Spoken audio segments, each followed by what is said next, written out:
Do you hate the media enough? I mean, you may think you do, but do you really? I mean, do you hate it to the degree that it really just deserves it at this point? Because today, like, if you had any questions, if you're thinking, well, they're not so bad. We've got the receipts. And today we're going to go through those receipts on some of our personal favorite gaslighting moments that the media has taken us through in the last several years, just to demonstrate that, kind of the ire is warranted. The frustration is warranted because they've got an important job to do and they're doing a completely different job. And that has caused a great deal of frustration. And it has caused a number of people, let's just say, I don't know, at least half the country, to significantly question anything they hear on the news. And that's probably a good thing. We're going to be talking about that and more on this episode of Making the Argument. As always, I am your host, Nick Freitas. With me in the studio, my beautiful bride, Tina, Queen of the Bees. Hello, everyone. And then we have our political prognosticator and resident historian, Christian Hines. Look who's the dork now. Oh, boy. All right, let me do a quick reference to this. Why do you always get us distracted on the introduction? It's my thing. They set up a Minecraft server with our MTA audience. So there's some Minecrafters within our community, and they set up their own server. And I've never played Minecraft. I always thought it was kind of stupid. I used to give Christian a bad time for it. And I said, all right, look, I'll go on our community server once and play. And then my son comes over, and then my daughter comes over, and they all get in the server. And the next thing I know, 12 hours later, I've been playing Minecraft with my kids. He played Minecraft till 4 a.m. the other night. Okay, we don't need to tell everything, honey. He's turning into me. We don't 4 a.m. Look, it was a funny story. They created a monster. Even our son-in-law's on there. We'll get to it later. Anyways, that's not the point. That's not the topic today. The topic is not me fully embracing my darkness. Crafting the argument. It's going to happen, I'm telling you. But no, today we get to talk about our favorite fourth estate, right? Yes. And now let's say something right off the bat, right? Like, we're going to try to get all of our caveats in the beginning so that we don't have to do them throughout the entire show, right? But here's our primary caveat. All of us here believe in and truly respect the necessity of a free press, right? It is an absolutely essential component of a free society, is that you have to have news agencies that are able to operate outside of influence and control from the government. We all support that. We all believe it. We think it's a great thing. Does that mean that sometimes you're going to get news that you don't like or newspapers that you don't agree with and that there's going to be Absolutely. And our fight is not with reporters or journalists that go out there and essentially say, here's what I believe, here's my perspective, and I'm going to share that. We do have a massive problem with a press that will either lie to you about what they're doing or lie to you about their motivations. And it becomes so much more frustrating when you see journalist after journalist after journalist present themselves of, hey, we're just reporting the news as we see it, right? If you don't like it, that's not on us, because we're certainly not incorporating any of our bias into this process. No. We're engaging in objective journalism. That's it. That's all we're doing. And then they very deliberately push a particular narrative or a particular bias. That's our problem, right? You want to editorialize? Editorialize. Let me just say it right up front. When Rachel Maddow gets out there and does her overview of the news, I know exactly what I'm getting. I may not agree with it, and I don't like it when she lies or she says something that I think is blatantly dishonest, right? I never appreciate dishonesty. I don't care what side it comes from.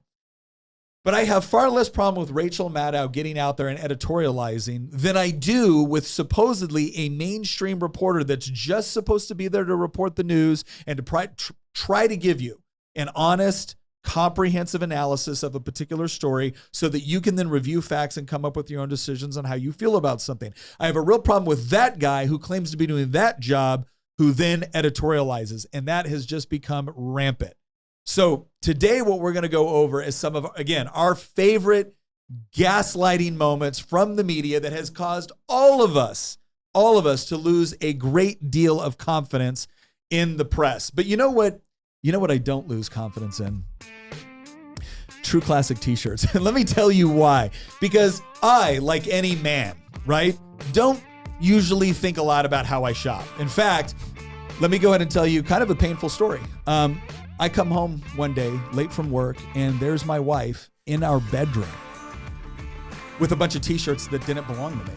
And I'm thinking, what is this? Like, how could you? And she's like, no, baby, I bought them for you. Like, oh, which was crazy because usually, like any man, I buy my t-shirts, at Costco. But Tina wanted more. She wanted more for her man. She wanted a t-shirt that she thought would accentuate the parts of me that she likes. And I found the True Classic does exactly that, because what I love most about it is True Classic is, let's just say, a little bit more fitted in the chest, shoulders, and arms area, and then allows for a little bit more room around the stomach, which I'm working on, right? But it's, it allows for a little bit more comfort there.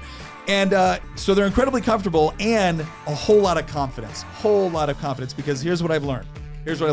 If your wife is buying you the clothes, it's because she wants to see you in them and might also like to take them off you. So go to trueclassic.com right now. You're going to put in /Nick, right? trueclassic.com/Nick, because they have bundles, right? It's not just about the t-shirts, right? I'm actually wearing one of the fitness t-shirts right now that I, use in the gym.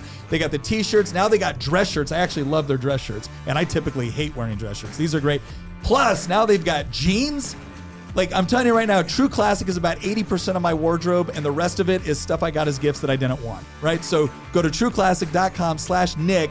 You're going to bundle in there, and it's incredible how much you are going to save when you bundle and you get the t-shirts, get some jeans. Try it all out. They got the sweatshirt stuff. They got the shorts, everything. Try it all out. I promise you. trueclassic.com/Nick. Get the savings. You're going to love it. I do. No joke. It's like 80% of my wardrobe. Did they have any flannels? I don't think they have flannels yet. Yeah, if anybody's wondering why Nick looks so good in his t-shirts, it's because they're True Classics. They're so much better. Yeah. So much better than other t-shirts. Well, it was crazy. Because Nick used True Classics. I started him on those like 2 years ago. Mm-hmm. But only now True Classics was like, okay, you can show them our stuff. Yeah. So now we're showing you their stuff. Yeah, I've been wearing them for years. For real. All right, so let's go ahead and get into this. Well, first things first, if we're going to give you an example of the press just being horribly intellectually dishonest, we're going to have to start with the Trump assassination attempt. Are we allowed to say that? Google doesn't allow you to really search for it at this point, because Google, that paragon of just, hey, we're just a platform. We're just a platform. We just put the information out there and let you search for it with our really, really neat algorithm. We don't manipulate that at all. Actually, they do. Go into Google spacebar right now and just type in Trump assassination and watch what starts to show up in your options, because you're going to get a whole lot of options that have nothing to do with the actual Trump assassination attempt. But if you thought that was bad, if you thought the fact that Google is actively working to repress information, how about Washington Post and CNN? We got a couple of headlines up here. Trump escorted away after loud noises at Pennsylvania rally. Wow. I remember that one. Loud noises. Everyone knew, like almost immediately, it was gunshots. Almost immediately. It's not like the Washington Post was running around going, well, we're not sure yet. We really got to confirm what was going on. No. They try to do this to make him look stupid. Same thing with CNN. Secret Service rushes Trump off stage after he falls at rally. Think about this for a second. Shots ring out. 2 people are wounded. 1 person is dead trying to protect his family. The Secret Service are jumping on top of him. And CNN's report is, well, yeah, because Trump fell down.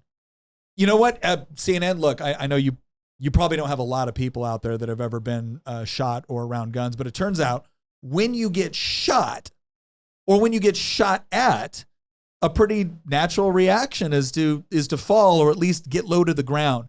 So the idea that CNN would put this up there is just mind-blowing.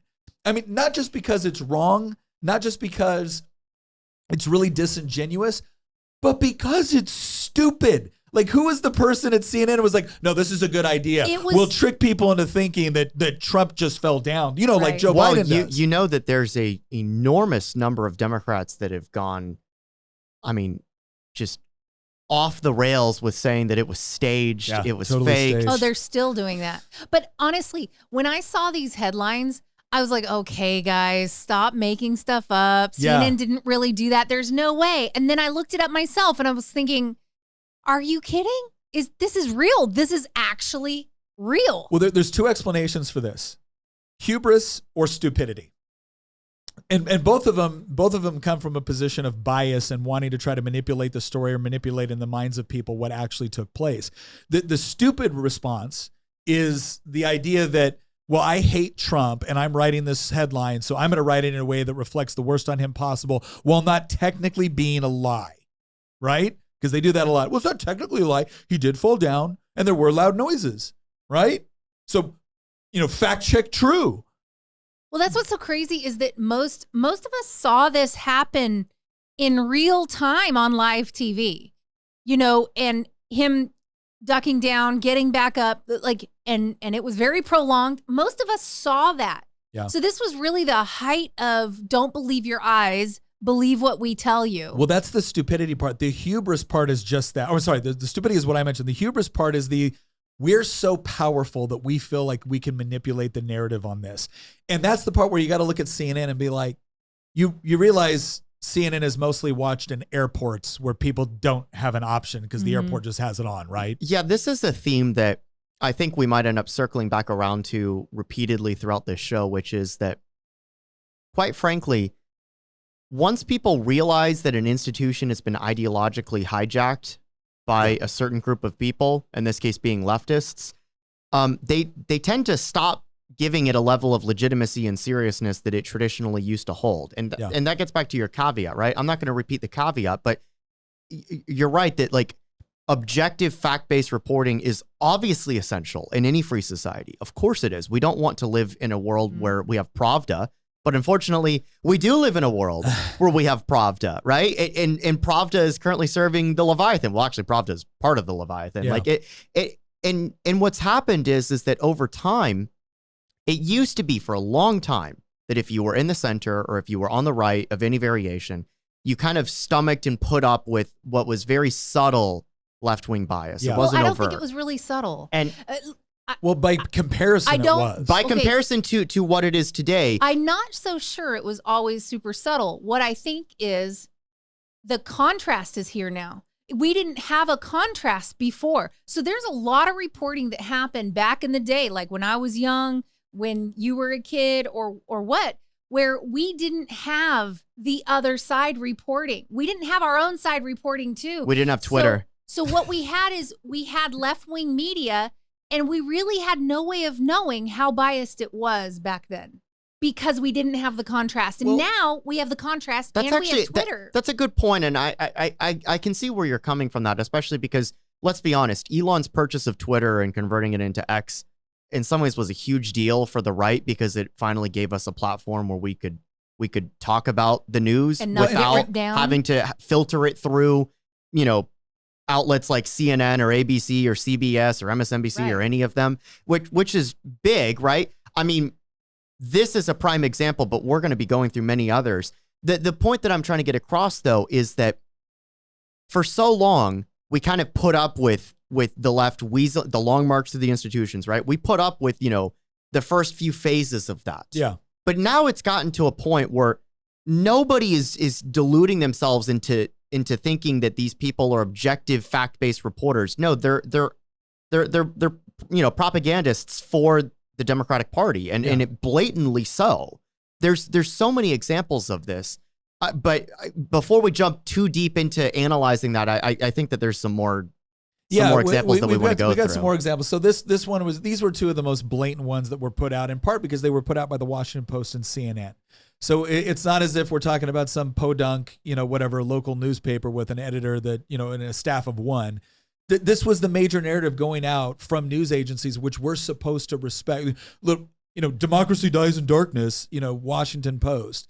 And again, it just goes to demonstrate that this is why you're not trustworthy. It's not because we're conspiracy theorists. It's not because, we just don't like news that doesn't, correspond with our political views. It's no, this is you. You've shown us who you are, and there's no doubt anymore. And now this is why every once in a while, Tina and I will be talking, and a news report will come up, and it's like, oh my gosh, did you hear they said this? I'm like, I don't care. I don't care. And it used to be, I don't care, but what I really meant by that was I'm angry. And now it's legitimately, I don't care. I don't care what they have to say. I don't care about their analysis. I don't care about their input because they squandered it, right? They broke faith. They broke trust. And to give the audience the idea, I have to say this because I know Nick never will, because Nick doesn't like to self-promote himself. So somebody else has to do it for him. That's why I'm here. To give the audience an idea, when Nick says he doesn't care when, say, the Washington Post comes out with a story, because you're in the legislature in Virginia. Washington Post is, one of the major newspapers that covers Virginia politics. Obviously, it covers national politics as well. But when you say you don't care, you actually don't care. And the reason why is because your potential reach across all platforms swamps the Washington Post's circulation. I mean, you have over 1 million followers on both Instagram and YouTube each. You have over 100,000 followers on Twitter. Our podcasts usually get more views than the Washington Post has in their like daily circulation. Well, here's what I would say. Like, if you're talking about their daily paper circulation, yeah, it's more. If you're talking about their online circulation, obviously that's higher for them. The difference is, and we point this out to people, I point this out to my colleagues all the time, is that when the Washington Post does an article, that doesn't mean that everyone is with a online subscription to the Washington Post sees every article. They might go to the site, they might read a couple of them, they might see some headlines, but that's not the same as when you put out content and people actually consume it because they want to hear from you. But let's go to this next part too, and this is the whole with Meta, because this is another thing that has been really frustrating. I think Zuckerberg's done and said some things recently that made me think that maybe he's starting to get it. I'm not saying like on board or what, but maybe just starting to get it that this overwhelmingly one-sided version of everything is not good for a company or for a news source. But Facebook has got to have one of the worst algorithms I have ever seen. I have never seen, like Instagram, not so much. Instagram generally puts stuff in my feed that I would want to see, right? Facebook is horrible. Like if you look at my Facebook feed right now, I might have commented on something that like, Comrade Vogue put out and said, yeah, this is ridiculous and this is why. And the next thing I know, my feed is just slammed with like literally communist Facebook pages. It's like they are pushing it. You see this right now. In Wokeness on Twitter put this out. It says, breaking, Facebook is now censoring the iconic image of Trump's defiant fist. It's now flagged as misinformation. So he goes, you shared a photo. Independent fact checkers reviewed a similar photo and said it was altered in a way that could mislead people. Facebook determined your post has the same altered photo and added a notice to the post. People who reportedly share false information. Wait, I'm sorry. I'm not saying this the way it should be stated. Go back to it right here. This is how it originally came out. Babe. Say it right. You have shared a photo. Independent fact checkers reviewed a similar photo, so that it was altered in ways that could mislead people. Facebook determined your post has the same altered photo and added a notice to the post. People who repeatedly share false information might have their posts moved lower in the newsfeed, so other people are less likely to see them. You wouldn't want that to happen, would you? Would you, Facebook poster? That's how it was originally. Yeah. You're not hiding Trump memes under your floorboards. Yeah, we have searched the entire house. Like, where are your Trump paraphernalia? Yes. It is a little bit crazy. I mean, we talk about Meta. I do notice that. So I consume a lot of political media, social media. And so I have taught the algorithm to send me political stuff. Well, as soon as the shooting happened, as soon as that happened and it kind of cycled through for about 24 hours, I no longer received anything political almost at all, which tells me they've altered it so that less political stuff is coming to me. I'm assuming they're doing that with everybody. And so now I'm getting mostly like cat videos and cow videos and food videos. Which, let's be honest, is the other part of your But the thing is I'm going, I consume this stuff. I like this stuff and I share this stuff. I should be receiving a lot of it. Yeah. And I wasn't receiving any after this. And that was really crazy. And then also Meta did come out and admit that they did that wrongfully. Well, and this, at least they apologize. That is a difference from some of these other stories that we're going to be going through because there's so many cases. Well, and part of it is because, again, Meta is supposed to be a platform. They're not supposed to be a news agency, right?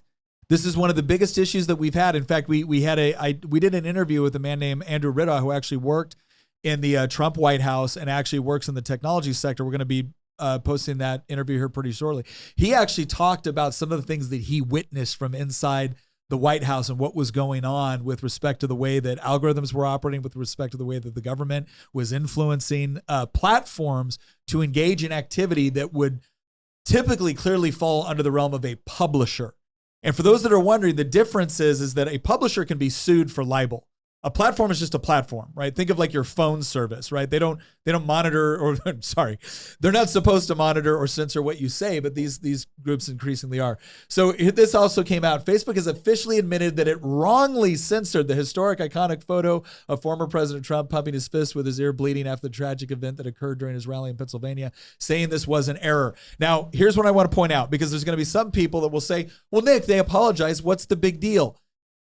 Do you remember when Elon Musk took over X and he went through and he started to clean house and he started firing people? Now, it is not unusual when new management comes in to do like an efficiency component and figure out who's needed, who's not. And, changes take place in leadership. People get fired.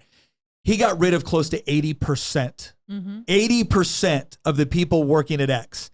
And everyone was like, you're not going to be able to run Twitter with this. And they asked him about it, like, well, okay, X is actually still running and it's actually doing better. And since you got rid of 80% of the staff, that's a lot of overhead that's gone. How did you do it? He goes, it turns out when you don't have a lot of people sitting around and their entire job is essentially censoring people, you don't need that many people to run a platform. Why was that ever censored in the first place? And the answer is because Meta still has a lot of people sitting around with their sole job is to censor. Right. And the people engaging in that censorship are not independent fact checkers. The people engaging in that censorship, or maybe there are independent fact checkers, but those independent fact checkers are not so independent. They have their own bias. They have their own approach. And that's what they choose to selectively censor. Yeah. So that's what's going on here. But you brought this up earlier, right? Googling assassination attempt on, and yes, look who's missing. Oh, yeah. So this was another thing. That, Andrew Johnson's on there. Yeah. So if you type in assassination attempt on, it goes Reagan, Truman, Ronald Reagan, Gerald Ford, Andrew Johnson, FDR, Seward. Oh, my God. That's an old callback. Trump's not in there. Trump's not in there, though, people. I wonder why. Is that Google being intellectually honest with respect to the way that it runs its platform? Or are they actively? This is why, again, when we talk about 2020 and people talk about like stuffing ballot boxes, I have no doubt that stuffing ballot boxes happen, especially in certain areas. But when we talk about the fix being in, ladies and gentlemen, that is a far bigger fix. That is a far bigger fix. Right. Even when I typed in just last night, I wanted to see if this was real because that's kind of how I am. I'll see these accusations and I'll go, let me check. Yeah, it was actually real. It really happened. And when I did just a Donald J. Trump or President Donald Trump Google search, the first things it gave me were things about Biden, things about Kamala Harris, and then it gave me Donald Trump's in trouble because of X, Y, and Z. Donald Trump fraud case, blah, blah, blah. Like anything negative about Trump. And then you get to his actual website and various things like that. They just kick things to the next give you guys page. an idea, I'm doing this right now. He just did it right now. And look at my George Wallison and Lenin show up.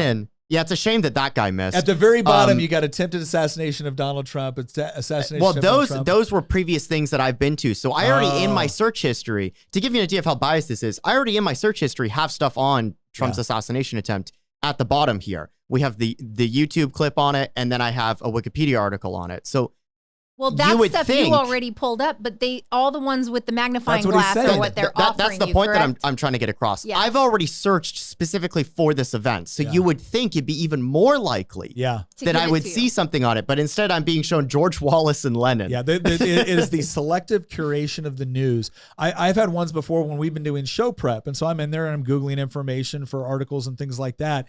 And like, I can't find articles or I can't find things that I know exist. And then I go over to DuckDuckGo and I'll search there and then boom, it's in the top 5. Everything you needed right there. It's in the top 5. When we were looking for stuff for this episode and I was trying to find articles that I knew existed, and I would type in specific words in order to try to get them to come back. I couldn't find it. As soon as I go to X and I type it in, boom, right there. I did that as well. There was There was a link or two that I discovered that haven't quite yet been put into our notes here, but actually, this is kind of a good point to bring it up here.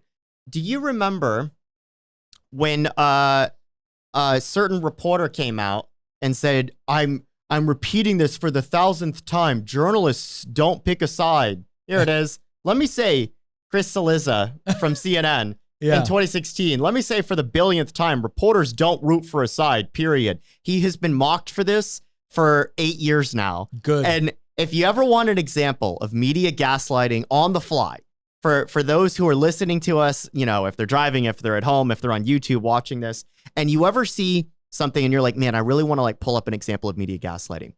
Go to X, type in journalists don't pick a side, and just press search. And you will be shown a flood of tweets. Some of them will be 5 years old, 8 years old. Some of them will be 5 minutes old of screenshots of the media absolutely gaslighting the American public. And by the way, they're all picking a side. In fact, the top example here in this search is, well, and my mouse just froze, but there we go. Okay, at the top here. Here's an example from election night in 2020. Whenever I hear that journalists don't root for a side, I'm reminded that they do, in fact, root for a side. And this is from The New Yorker, who has a headline literally titled, American Democracy Has Survived Donald J. Trump. Yeah. And again, this is we're not talking about just the editorial pages on these. It would be one thing if it was just relegated to the editorial page. It's not. It's not. Well, even on news that has a lot of just fact-based news, they will present those facts in packaging, which is got a skew to it. Yeah. Well, and again, I now here's the part that is going to be curious to watch. Zuckerberg did an interview shortly following the Trump assassination attempt. And he even said, he goes, yeah, I'm going to be honest. When I saw him stand up and pump his fist and go fight, that was, one of the coolest things I'd seen. He said that was one of the most badass things I've ever seen. And he said, you can't help as an American to feel emotional at that as an American. And so I kind of get why people love this guy. Yeah. Now, he still wasn't saying he loved the guy. No. But he did. He was fleetingly very honest about the kind of emotion that image, elicits. All right, let's go. Which is why you're going to see more gaslighting, because people know that we are in the midst of what the Zoomers call a vibe shift. Yeah. Well, let's next go to another one of our most favoritist gaslighty of gaslight moments, and that is Kamala Harris was never the border czar. So here we have from our good old friends at Vox, which can always be trusted, right? Harris was never border czar, experts say, despite Republican claims. This is another thing, too, that has become almost like shorthand for me ignoring something, is whenever I hear a obvious left-wing bias start with experts say.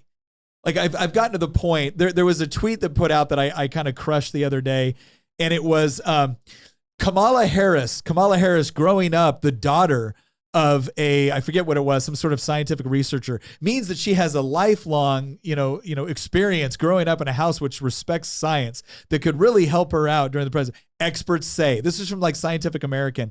And I think I immediately tweeted, I'm like, oh yeah, because that's exactly how that works. My mom was an OB nurse. She's delivered, hundreds, if not, more babies. So yeah, I guess that has all been transferred to me in the bloodstream. So just sit back, ma'am, and start breathing. I'm going to catch this thing, right? It's so ridiculous. But as long they feel like it's the moment they put experts say, we're all just supposed to say, oh, well, I guess I guess we trust the experts. All right. So yeah.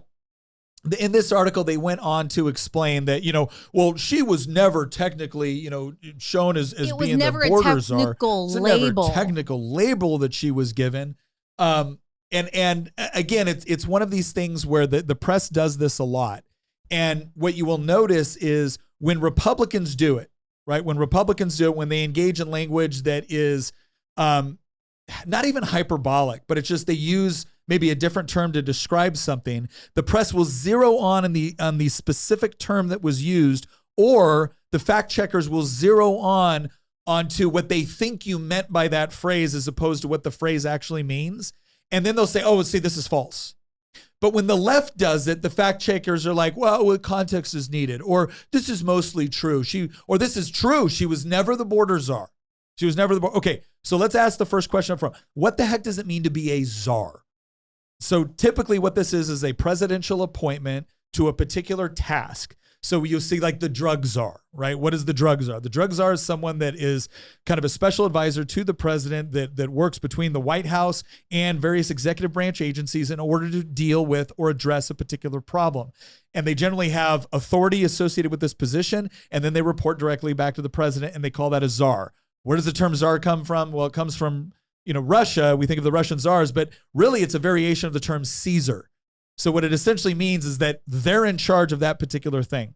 Now, is everybody in the federal government who has been put into a position of direct authority to tackle a specific problem, are they automatically given the title czar? No. Do they have the same duties and responsibilities that would be associated with it? Yeah. Yes. So the real question here is not the term czar. The real question is, was Kamala Harris given the border and requisite authority and oversight in order to do that job? Was she given that?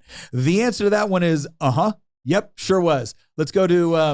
I think one of the reasons why we have this huge pushback right now, they're trying to say we don't have a problem at the border. There's no problem. Like, we're fixing everything. Everything's going just fine. Just don't look at everything burning down around you. It's fine. Well, we know they don't really believe that. And this is how we know they don't believe it, is because they're trying to get a lot of daylight between her and the border now. Yeah. So the news now is all Kamala Harris was never the border czar. Republicans claim she was the border czar. That's false. Experts say that. But back in 2021, Business Insider, here's one of the headlines. Biden is giving Kamala Harris the thorniest issue to oversee as vice president, immigration. And then you look at the President Joe Biden will tap Vice President Kamala Harris to run point on immigration. She was, for all intents and purposes, the border czar. That was what she was doing. In fact, there was an article by Axios that came right out and called her the border czar. There was this funny side-by-side comparison where Axios Today did a headline where it says Kamala Harris was never the border czar. And then it goes back to an article they did, I think, back in 2021, where it's Kamala Harris becomes border czar for Joe Biden.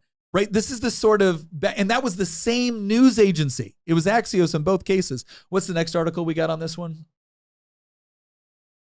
So I think it was, Fox News. Yeah, Democrat who criticized VP Harris' handling of the southern border endorses her for president. Representative Don Davis of North Carolina also floated the idea of Governor Roy Cooper as Harris's running mate, blah, blah, blah. But basically, this was another guy. There were actually Democrats. There was especially some ones in Texas that were openly critical of what the Biden administration were doing because they represent districts that have been overwhelmingly affected.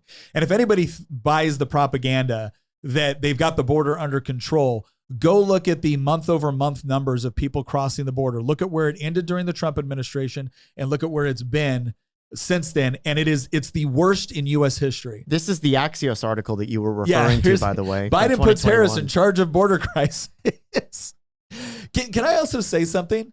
One of the reasons why I believe that Biden did this was because if you think of it, when Kamala Harris kind of had this like really, really easy rise to power. We're not going to get into some of the details of how she rose to power. She had kind of this easy rise to power within California politics, right?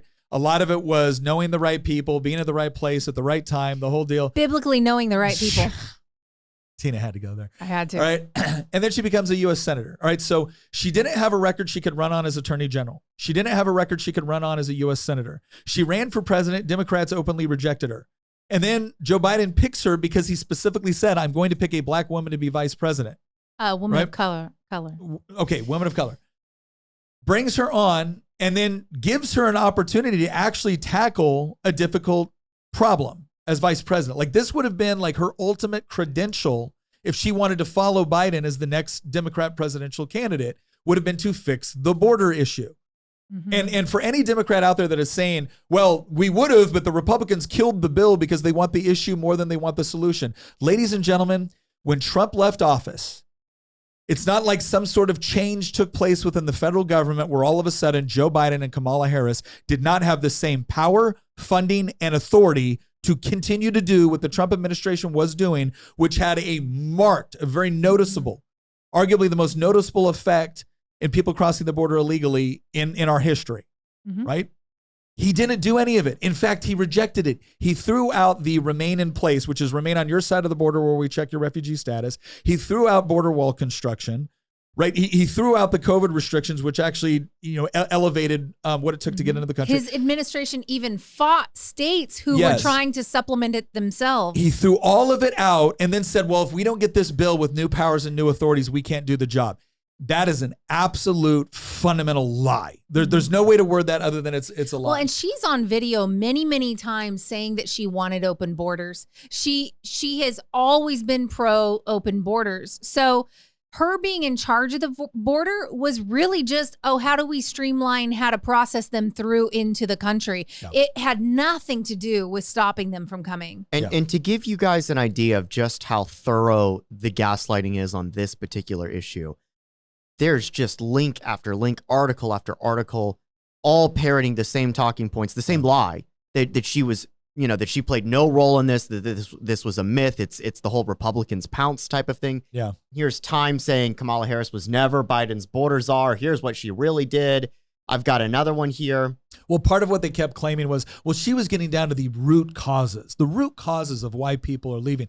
And so her whole effort was, we're going to spend U.S. tax dollars and we're going to run a bunch of ads and articles and radio spots in places like Guatemala, Honduras, Mexico, et cetera, essentially saying, don't come to the United States.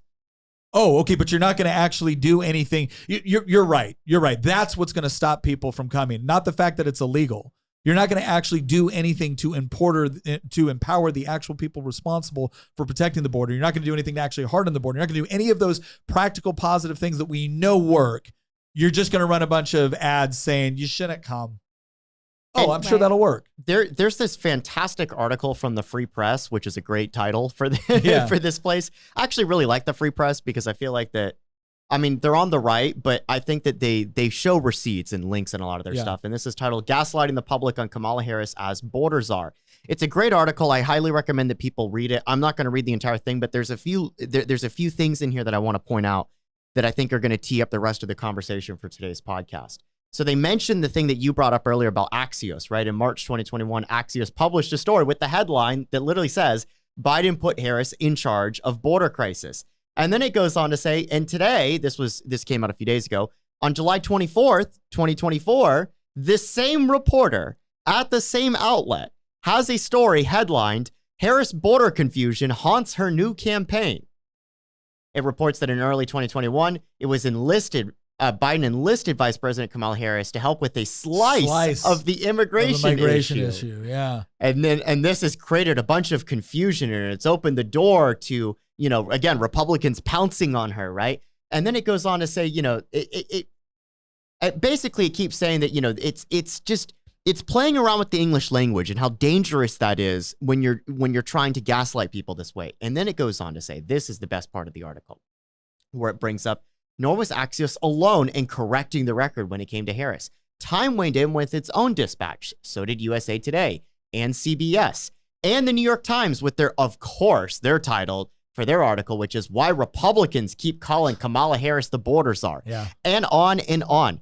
It should be noted that this is a little more than ridiculous, since no one in the United States government is technically a czar of anything. How does one fact check that which is only an informal title? And that's the fact that Republicans keep getting to. The fact of the matter is that Joe Biden did say he had press conferences, press releases. This was all on record. You can go back and you can do the searches yourself in 2021, where he said, I'm putting her in charge of this problem. This is her point to take. And that's why everybody called her a border czar. And you know who also called her that? The New York Times called her that. Nonetheless, it was an informal title widely used. Here's the New York Times in 2021. And this is why I say I like the Free Press, because they have the links. Now, if I pull this up, you're going to get, paywalled. So I won't pull it up here. But again, they have the receipts here, and they say, go ahead. If let's read. Yeah, it says, nevertheless, it was an informal title widely used. So kind of what I explained earlier. Here's the New York Times in 2021. Miss Harris will also soon be taking over work from a departing official with years of experience. Last week, Roberta S. Jacobson, the former ambassador to Mexico chosen as Mr. Biden's border czar, said that she would retire from government. She said she was happy to see Miss Harris assume the work of stemming migration from Central America. And here's the Washington Post that same year describing the vice president as taking on the lead role on the overall border and regional issue. Like, again, this is so. Here's the thing that you're gonna ask on some level. Like, okay, why would they do something so blatant? They don't expect you to check them. They don't expect, if you do check them, they don't expect you to be able to find it because either through paywalls or through other things that they will do. We've already seen this before on places like Wikipedia where they will automatically update information in it in order to change what was there before in order to fit the new narrative, right? This is what they do because they're in the bag, right? They're in the bag. They are openly advocating. They're openly hoping that Kamala Harris wins. They know that this is a really, really touchy subject because immigration issues are at the top of the list of things that are driving Americans to the polls. And increasingly, it's not just the right? It's a lot of people that live in these cities. It's working class Democrats who can't take their kids to school in New York City because it's being used as temporary shelter for migrants. And we're not talking about migrants. We're not talking about women and children. We're not talking about unaccompanied minors. We're talking about throngs of young males between the ages of like 20 and 26 that are now in these environments. And people are looking around going, wait a second, I pay taxes for that school. I'm working hard. I'm trying to, and now my kid can't go to school. Or my daughter can't walk down the street because she's afraid of being accosted. Like, and then where are the women and children that everybody parades across the camera? Where are they? Because most of what we see are working age men. Well, and then the response that we get is, well, you're a bigot, you're a racist, you're whatever it is, right? It's the same old. And that's always the strategy, right? We're going to change the news. We're going to change the narrative. And you're just supposed to believe us because we say so. And don't you know how powerful we are at the Washington Post? Don't you know how powerful we are at Google? Mm-hmm. And the question is, yes, we know how powerful you are. We also don't care. And you're lying to us. Well, I want to point out one thing is I think the media, they're a little slow on the uptake, just like print media is almost out because everybody uses digital media now. And a lot of these magazine companies and newspaper companies are kind of have been going belly up for a few years because everything's digital. Well, they're also seeing like legacy media is seeing their share just shrink and shrink and shrink. I mean, most of us now, we have other ways of getting our media besides turning on CNN or MSNBC or ABC. And so I think a lot of these media organizations used to really rely on the fact that they kind of had a lock on the market. Like there wasn't really a way to figure out if they were lying. There wasn't really an alternate, there wasn't another side of the story that you could easily and readily get. And so now we have a lot of different ways to get media. So when they try to do something like this and completely just ice everything out and gaslight us into believing something, it's a lot harder to clinch the deal, I guess, because there's an alternative now. I mean, when I watch breaking news happening, the legacy news media is way too slow. I'll just go over to Twitter and pull it up because I can just go through and see updates just in real time on Twitter. But in legacy news, it takes forever for them to update articles. And then they literally just regurgitate whatever section and cut and paste it down. And so you end up reading the same article 57 times just trying to get an update on it. And so I think legacy media has really lost their grip on the flow of information. And so they're operating right now as if they still have that grip.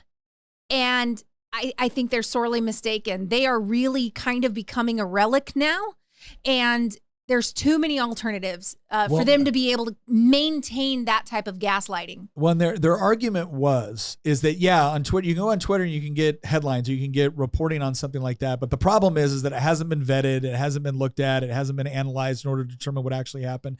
And look, there's an element of truth to that, right? Because obviously anybody can go on Twitter and say anything, right? So there's an element of truth to that. The problem is that they didn't do that.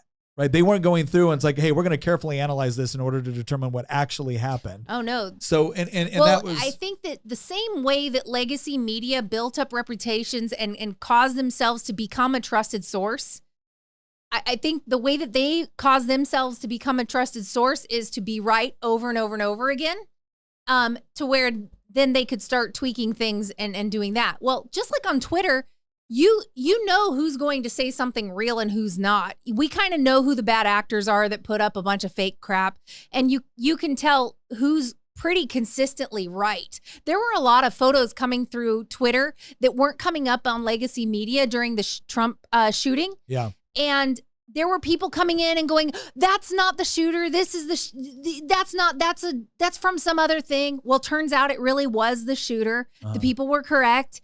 You know, the guy laying on top of the roof, and this, you know, coming through Twitter, people going, oh, we don't know if that's real. Well, turns out it's real. Yeah. You know, there's enough people offering real news, and they're consistently right that you start learning who's real and who's not. Well, and that's the whole point is when you have a marketplace for the news, which is to say that people can go in and freely compete. That's what having a free press means.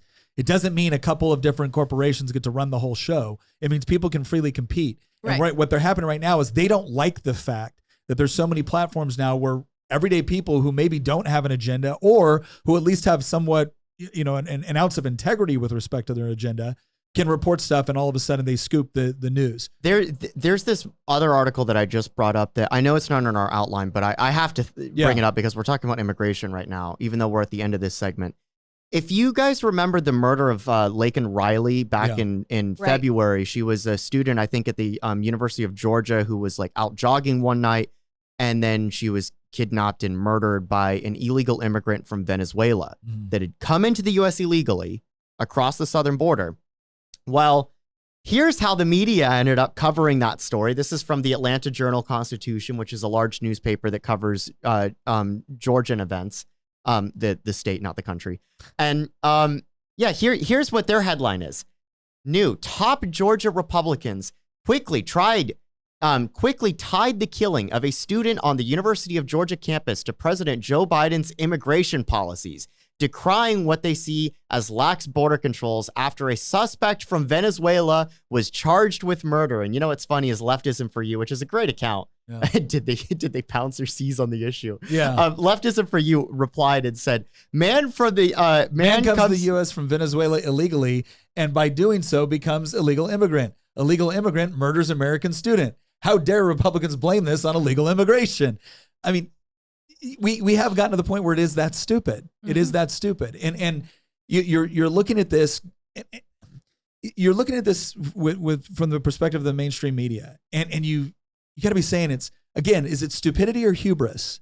And I think it's gotten to the point where it's actually both. You know, I always say that I don't chalk up to malice that which is more easily assigned to ignorance or stupidity. We're at a point right now where the hubris, the malice, has gotten so stupid that it's just ripe for mocking.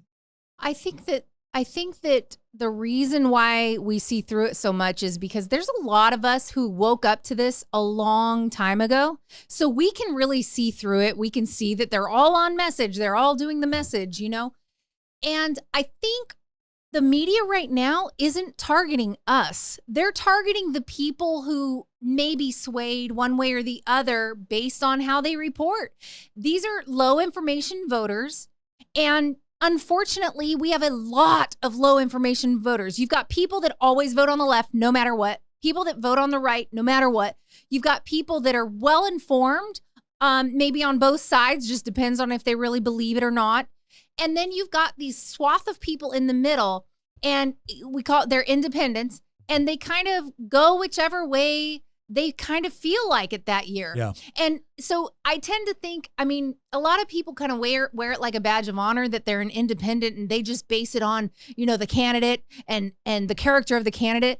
All I see when I see that is somebody that has no principles and no sense of real morality at all, because the two sides couldn't be further apart. They're so different. And so if just the way something's reported one way or the other could just sway you, you are exactly what I call a low information voter, and you are their target. And so it's like, if you don't want to be that, then you better start doing a little digging. Like I said before, when I see certain images and I go, I'm not sure that's true, I'll go and I'll research it myself, because I don't want to go out there and spout out something that turns out not to have been true. That's an embarrassment. I want to be saying something that I reasonably can expect is true and has been fact checked. So I've got to fact check it myself a little bit. And I just feel like if people would just do that, they wouldn't be able to be so gaslit. No. I think there's a reason why the leftist media gaslights their people, their side, is because it works on them. They're incredibly gullible. They just want to be lied to. And that's who they're targeting. They're not targeting the people watching this show. Well, look, I'm going to be honest about this. That is a problem on the right too. We do have people on the right that just want to be. They want to believe anything. They want their thoughts repeated back to them. Bias confirmation. Yeah, they want their thoughts repeated back to them as intensely as possible. Let me finish my statement before you guys all respond to it. There is that category of people can be on either side of the aisle. I think the difference is that the left has become so comfortable with the idea that so many culturally shaping institutions just repeat their narrative. And here's what it's come down to. I have talked to plenty of the people on the left that have no idea what we actually believe. Mm-hmm. No idea what the actual motivation is behind what we believe. You don't find that as much on the right. Right. Most of the people I know on the right, they understand why the left believes what they want. They understand what their motivation is. Why? Because they are culturally inundated with it, right? They can't turn on the news or listen to a song or watch a movie or watch a Netflix documentary that doesn't reinforce some sort of left-wing narrative. But if you're on the left, you can go through a good portion of your life not truly having to be exposed to a proper representation of right-wing ideas. And so listen, I don't want to say that this is just a problem on the left. This is a problem with people in general when people get to a point where all they want is bias confirmation. Well, I was also just talking about people that are in the middle, that middle swath of people that kind of sway one way or sway the other way. And they're the ones that decide every single election. The media has been incredibly successful in framing things up in order to gaslight those people. Yeah. And those are the people who mailers work on them, phone calls work on them, these texts work on them. Like there's all these things that work really well on people that they don't really care one way or the other. But if you make a really good, nice, sexy sounding argument, then they'll go ahead and go with you until somebody else comes and talks to them. So it's pretty much whoever's the last person to talk to them and whoever has talked to them the most is the one they're going to go ahead and vote for. I will say something needs to be said about that point that you brought up earlier, just a minute ago, about how conservatives or those on the right, many of them can speak fluent leftist, but leftists cannot speak rightism. Very right? few.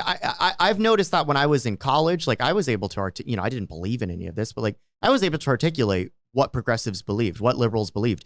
They were never, I would sometimes get questions, why do you believe in this? I never have met somebody when I was in college that was able to articulate, neither professors nor my fellow classmates that were able to articulate why people on the right believed what they believed. It was totally alien to them. And so then they would always come up with these caricatures, right? It's the whole, you're a bigot, you're a sexist, you're a racist, you're on the wrong side of history, as if history has some sort of, definite, well, it does have a definite arc. It's progressing towards chaos, but like it's just incredible how I do think that the vast majority, not all, but the vast majority, especially younger demographics of people on the right, fully can articulate and fully can understand why the left believes what they believe, their universalizing mission. Yeah. And the left are just incapable of understanding. Well, I the reverse. We did a whole episode once where I gave, we called it was like a Steel Man episode, where I sat here and the whole purpose was I was going to give the left-wing argument for all the major issues. You and I did that back and forth. Yes, for abortion, for guns, for healthcare. I did the left-wing argument. And I said my whole goal is I'm going to give a left-wing argument in a way that if somebody on the left heard it, they'd be like, yes, that's exactly why we believe that. And then I was going to go back and show why this doesn't work, and here's why. And I had somebody tell me once, because I shared a story of somebody coming into an office once when I was working at a Republican headquarters, and somebody came in and said, how do I stop this hate mail from coming to my house? It was a flyer from Mitt Romney. Right? It was a mailer from Mitt Romney. Yeah, not exactly the chief architect of hatred, right? But that's where it was. It didn't matter. She disagreed with it. It was an older lady. She disagreed with it, and therefore it was hateful. And we sat there and we had a conversation. I had a bunch of people in the comments on the left go like, that never happened. No, I promise you it happened. It happened. She talked to me first because I was alone in the office, and then Nick came in and finished her off. I'm just kidding. We sat there and talked, and I remember it was this idea, and I can't tell you how many conversations I've had with this, where once we got into the point where it was, okay, can I just explain to you why I think this? And shared personal experiences and shared one. All of a sudden it was a different conversation, but I can't tell you how many times someone, well, why do you believe this? And I'll go through, well, okay, here's the empirical arguments. Here's the other arguments. Here's the reason why I think this works. And they'll look at me after I get done with like a 5-minute explanation and be like, I just don't understand why you're so closed-minded. Like, okay. Can you please explain what you think I believe? And they're not able to do it, but I'm the closed-minded one. And again, it's not that there's some sort of objective standard for what constitutes closed-minded versus open-minded. What it is I'm on the left, therefore I'm automatically open-minded. And if you don't say what I want to hear, you are automatically closed-minded. And it doesn't matter that you can articulate my position better than I can. It doesn't matter that you can actually bring up more, facts or logically consistent arguments. None of that matters because it's not left. Open-minded is a title that you get when you slavishly repeat whatever the left-wing ideologues tell you to repeat. And that's what's become so frustrating. I will say that I was surprised at how many comments I've seen in both in our circle group and on YouTube from that last episode that you and I did together. And Tina as well, the debate between classical liberalism and neo-reactionaryism. Because the comment, I mean, every now and then there'd be a comment that would be like, whatever, I disagreed with, either Nick or Christian for whatever reasons. But there were a lot of comments from people that were like happy to see that there was a debate going on. And maybe it's because I've known you for so long and we're just such good friends that it didn't really cross my mind that people would think about it that way, because there were a lot of people that were like, oh man, it's so great to see this debate where, this discussion of ideas where you guys vehemently are disagreeing, but it's not getting nasty or anything like that. And again, from my perspective, I didn't even think about that. Well, debates are fun. Debates are fun when both sides are committed to a certain, when both sides are committed to critical thinking, which is to say, critical thinking is not just, I'm going to question everything. Critical thinking is, I'm going to use the laws of logic, the law of identity, the law of the excluded middle, the law of non-contradiction. I'm going to use reason. I'm going to use empirical evidence. I'm going to use these things, and we're going to have an argument, both deductive, inductive.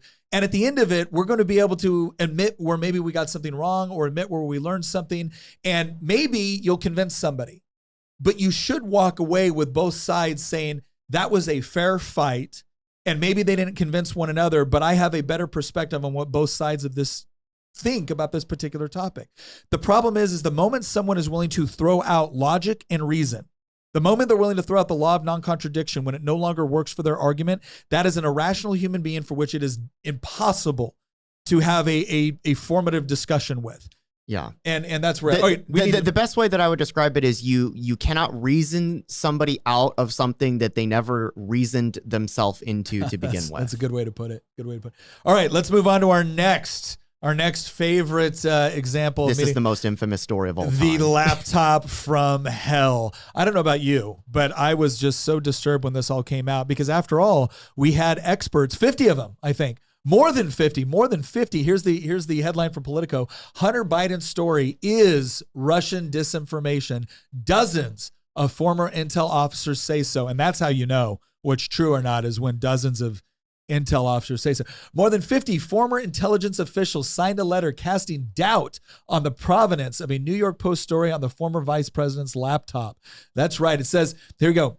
More than 50 former senior intelligence officers have signed to a letter outlining their belief that the recent disclosure of emails allegedly belonging to Joe Biden's son has all the classic earmarks of a Russian information operation. Now, how do you know this is true? Well, it's really simple. These intelligence officers didn't want Trump to get reelected. And so therefore, whatever information was not helpful to that purpose had all the earmarks of a Russian information operation. That's how you know, because that's how we determine now whether or not something is disinformation or Russian information. Does it help my particular political objectives? No, totally Russian disinformation. That's pretty much the only criteria that's necessary anymore. I will tell you this much. One of the things that I've heard talked about that I would love for Donald Trump to do if he gets reelected is to come in and look at all those intel officers and be like, security clearances revoked, right? Security clearances revoked. because I can't tell you how many. Look, I have had a top secret security clearance with SCI. If you want to know what all that means, go look it up. So many of these former intel officers, their careers post government work are almost entirely reliant, or at least I wouldn't say entirely, in large part reliant on their ability to maintain their security clearance, and they're using it as a form of justification to engage in this. So I just think it would be that's one of those things where people get on to me sometimes, Nick, you're not willing to use government to go after people. I'm willing to do it when they're doing something like this. The Hill had a very similar story. 50 former intelligence officials warned. New York Post story sounds like Russian disinformation. Notice again the way that they will say things. And this is important to understand when you're looking at the world of fact checking, right? Because I have experiences with this directly where I got fact checked by PolitiFact. They would take something I said that was technically true. Then they would assign to me, without asking me, they would assign to me a meaning or an intention to what I said.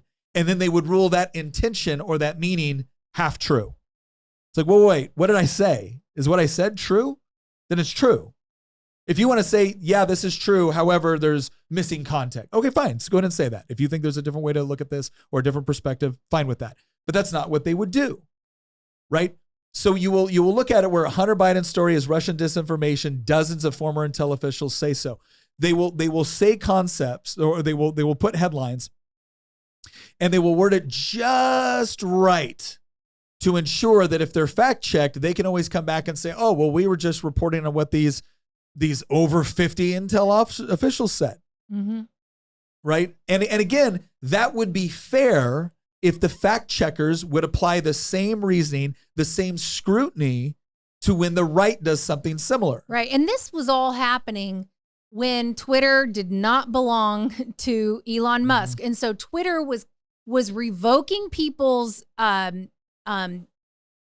to use the platform. They were suppressing information. In fact, the FBI or CIA was in communication with these platforms saying, watch out for Russian disinformation. I think that was mainly the FBI, but yeah. Was that the FBI? Yeah. Well, they were telling them to watch out for Russian disinformation and that this kind of looks like Russian disinformation. So what does Twitter do? They rip all of that stuff down so no one can get to the bottom of it during an election year. Well, and again, if Twitter was really operating like a genuine platform and we're operating under this idea of complete political bias, then they would have looked at them and said, okay, well, that's great. You are welcome to come onto Twitter and make that argument. If the FBI Twitter page wants to come on and say, we think this is Russian disinformation, again, I would have thought that was problematic, but they could have done it. But no, Twitter said, oh, you've said that? Okay, then we'll take it down. Now, if somebody on the right had come out and said, hey, we've got 50 intel officers that have said that what you're actually doing over here is disinformation, but it hurts Biden-Harris, I guarantee you, Twitter would have been like, we are a platform that respects freedom of speech.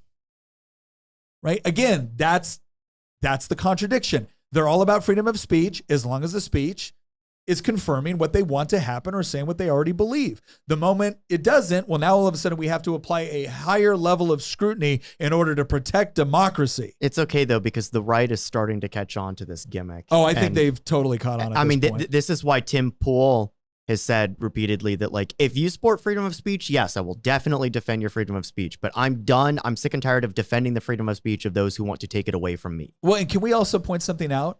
So when Elon Musk bought X, right, bought Twitter, turned it into X, did he immediately go out and censor a bunch of left-wing media? Did he go censor left-wing sites? Did he kick them? Wait a second. Did he kick everybody off? Did he do any of that? No. You know what he provided? A level playing field. And the left lost their minds. And the thing that you need to understand is that was one of the most telling things that actually took place. Twitter files, all the other stuff, very, very revealing.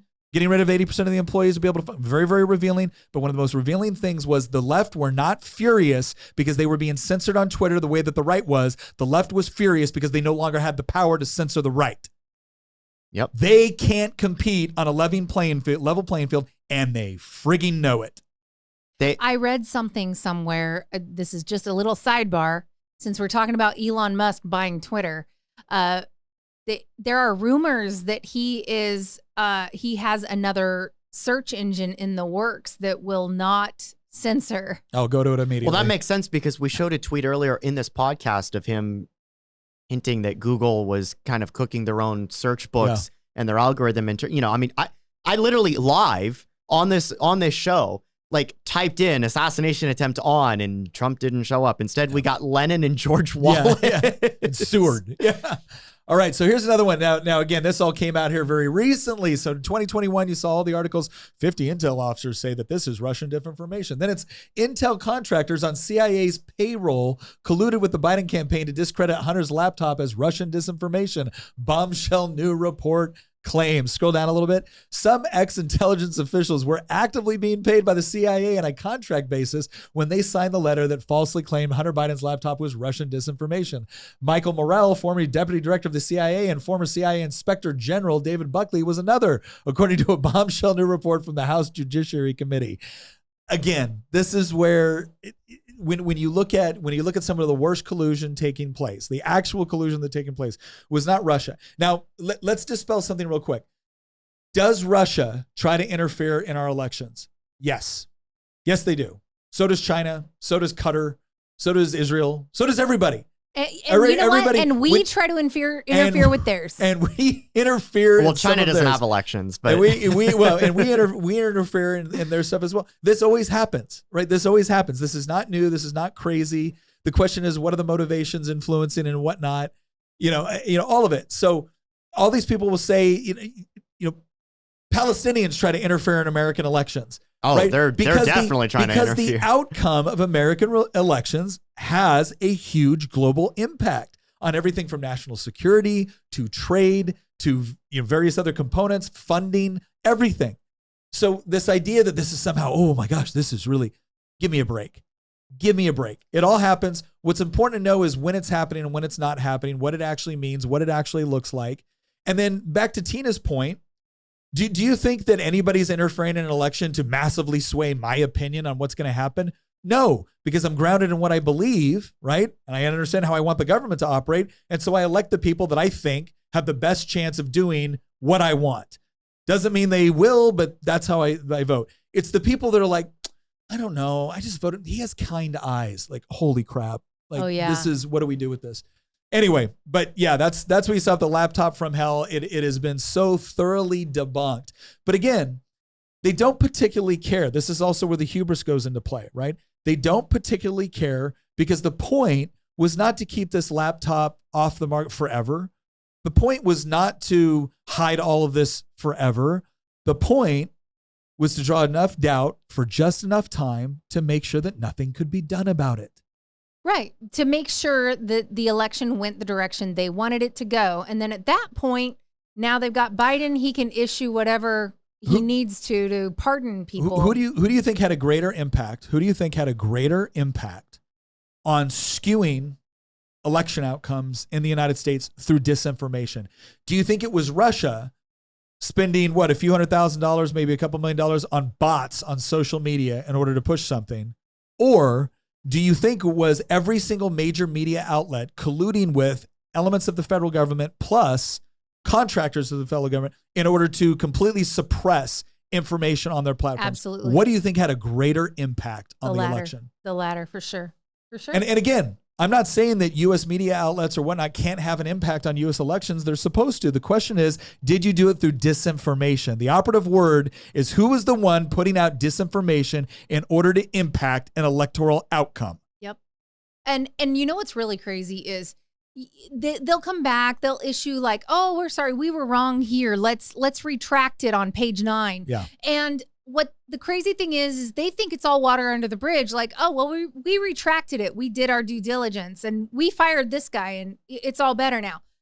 But that doesn't account for the millions of people that still think that's the truth. Like, you cannot convince them it's not the truth. I know leftists right now who still believe in Russian collusion with Donald Trump. I know leftists who still believe the laptop is fake. They still believe all of that. Even though the media has now come clean. Yeah. It doesn't matter that the media came clean. They believe it still, and the media knows it. The media knows that that's all they need to do because people are gullible. People want to be gaslit. They want to be lied to. Yeah. All right. Let's move on to our next one. This one is, I really appreciate this next one, and that is the mostly peaceful protest. If you ever wanted, perhaps, I mean, we talked before about how it was so blatant when the Washington Post and CNN were talking about like Trump removed by Secret Service when he falls on stage, Trump removed from stage after loud noises. Like that was ridiculous in print.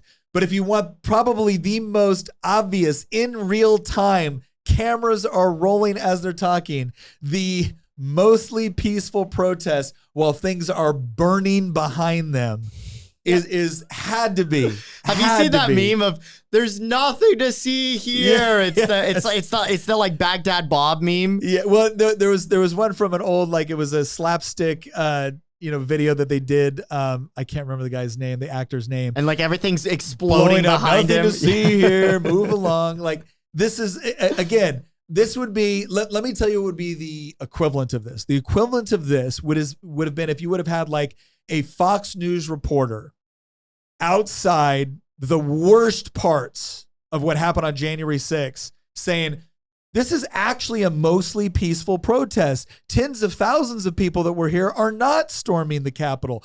Like if Fox had done that, you would have looked at it and said, okay, but the substantive part of what's going on right now is not the fact that you had people peacefully protesting. It's the fact that you did actually have people breaking windows and trying to get, not everybody, not most everybody, right? But that's what the media focused on, right?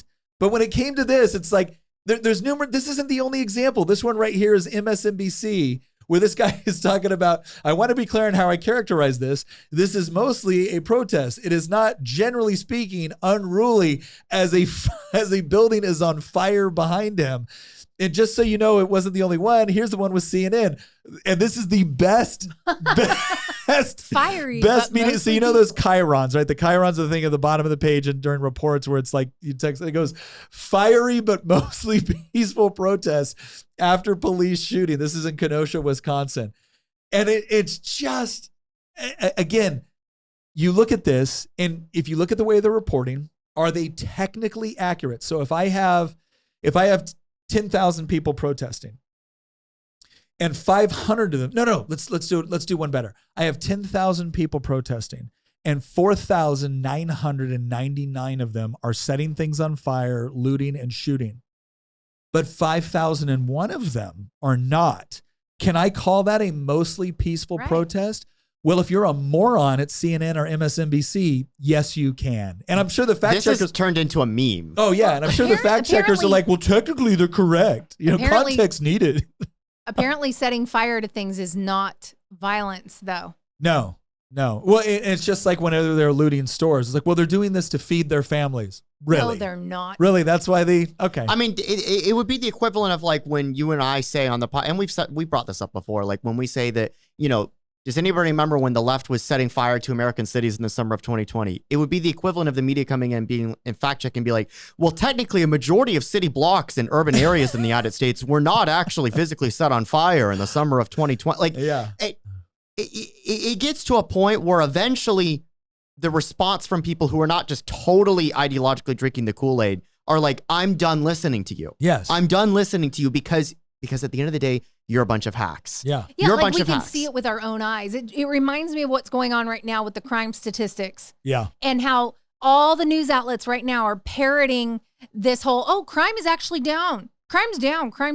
But then it turns out that the FBI is cooking the books on the crime numbers because most of these states don't report their crime numbers to the FBI. A lot of the major cities are not reporting their crime numbers to the FBI. So the FBI guesses. Yeah. And that's where they're getting this from is the FBI's guess. And they always guess in one direction. Yeah. And here's another, and this kind of, again, this once again illustrates the contradiction or the double standard, right? It's like, look at these horrendous pictures. Never forget what happened on January 6th. Oh, wait, never mind. These are from mostly peaceful BLM protests. Again, let me just say this again. And it's for the audio listeners, this is a collage of cityscapes being literally set on fire from the BLM protests in 2020. I don't have a problem with the press coming in and focusing in on the worst parts of what happened on January 6th. I understand why they did that. I understand why that was the primary focal point of the reporting. We all get it because that's the part that was unusual. That's the part that doesn't happen every day. Yeah. That's the part that's completely outside the law.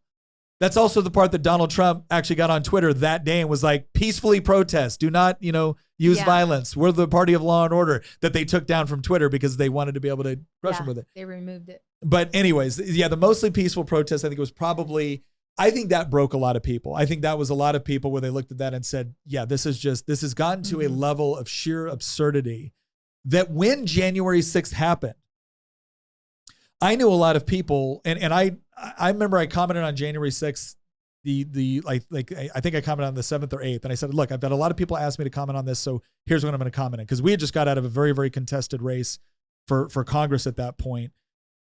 And I said, I'm never going to condone anybody engaging in vandalism, trespassing. I'm not going to do that. I'm not going to excuse people that I might have voted the same as when they do that. I'm not going to do that. You have to be prosecuted, because otherwise we're saying that this is perfectly fine to do, and chaos is what comes next. I said, but I find it a little bit disingenuous that the same people who were cheering, or as Vice President Kamala Harris did, encouraging people to bail out rioters. Right? I have a hard time believing that the same people who celebrated all of these protests throughout all the summer of 2020, who celebrated Chaz and CHOP, which were independent autonomous zones that were set up in Portland and Seattle, where people literally got abused, murdered, right? Oh no, the summer of love. Oh, you know what? If you're not willing to hear us when we speak peacefully, I guess this is what we got to resort to, right? The same politicians, and I'm not talking about crazies, elected officials who got up and said, hey, you got to get in their face. You got to do this. Fight them in the streets. Those same people are now, oh my gosh, I can't believe this, worst thing that ever happened. And you know what they all resorted to the moment that happened? Fences, walls, increased security. Like, they brought in everybody to protect them. But they didn't want to bring in anybody to protect the shop owner who watched his entire life go up in flames, right? They didn't want to do that, because America to them is them. America is them in their pretty buildings in Washington, D.C. America's not you. America's not you, your little shop owner. That's not you. And then they wonder how they get these commerce deserts. Yeah. It's like, because of the behavior and what you do to these shop owners, they don't want to come into your area anymore. All right, now let's look at, probably this has got to be this might be the most egregious of all of them. Do you think this one's the most egregious? Think about it from this standpoint. Okay. And actually, before we jump into this, there's a tweet from not me, believe it or not, from John Harwood. Although I do have some tweets. Yeah. Not gonna lie, but there's a tweet from John Harwood. Okay. I was just gonna ask you, do you mean this is the most egregious, or is this the most obvious? I think this might be actually the most egregious. Okay. And here's the reason why. Here's a tweet from John Harwood. Let me post it here, and I'll have Nick read it off. Yeah. John Harwood is probably one of the biggest media hacks of all time. This is from, I believe, November when he put this out. Okay. You want to talk about picking a side? John Harwood, right? Remember, press does not pick a side. This guy is a journalist, public speaker, ex-Wall Street Journal, New York Times, NBC, CNN, Speakeasy podcast, whatever. All right. Biden needs expert political guidance. Voters are unhappy. Trump could win despite his flagrant criminality and deranged mental state. Journalists need to better convey two realities. The U.S. economy is doing well, not poorly. Yeah, definitely go with that there, John. And Biden at 80 is handling the job effectively right now. That's John Harwood. This is a journalist. This is November 13th, with 500,000 followers on Twitter. So this is a year old. Yeah, November. That he said that in November 2023. Yeah. I mean, he's literally saying basically, we need to kick it in high gear to help this guy because he's actually doing a great job running the country, right? And then we have this article from The Hill by Juan Williams. And Juan Williams is supposed to be like one of the more reasonable guys on the left that you can have a conversation with. But this is what he said. Inaction on GOP's Biden cheap fakes will cost us our democracy. So the argument was, and the media ran with this, is that, no, it's not that Biden's cognitive ability is in question. No, what's going on is Republicans are selectively editing clips to make it look that way. Mm-hmm. Now, Were there people on the right selectively editing clips? Yes, that happens all the time. The left and the right both do it to each other. Well, what they were doing is they were creating compilations. They were creating compilations, or they were doing stuff that was satire. So sometimes it was satire, sometimes it was compilations of things taking place. It's like, oh, this is creating an image that doesn't accurately reflect reality. They were saying this, wait a second, inaction on GOP's Biden cheap fakes will cost us our democracy. So the problem was not Biden's cognitive decline. Right. The problem was our cheap fakes. When was this written?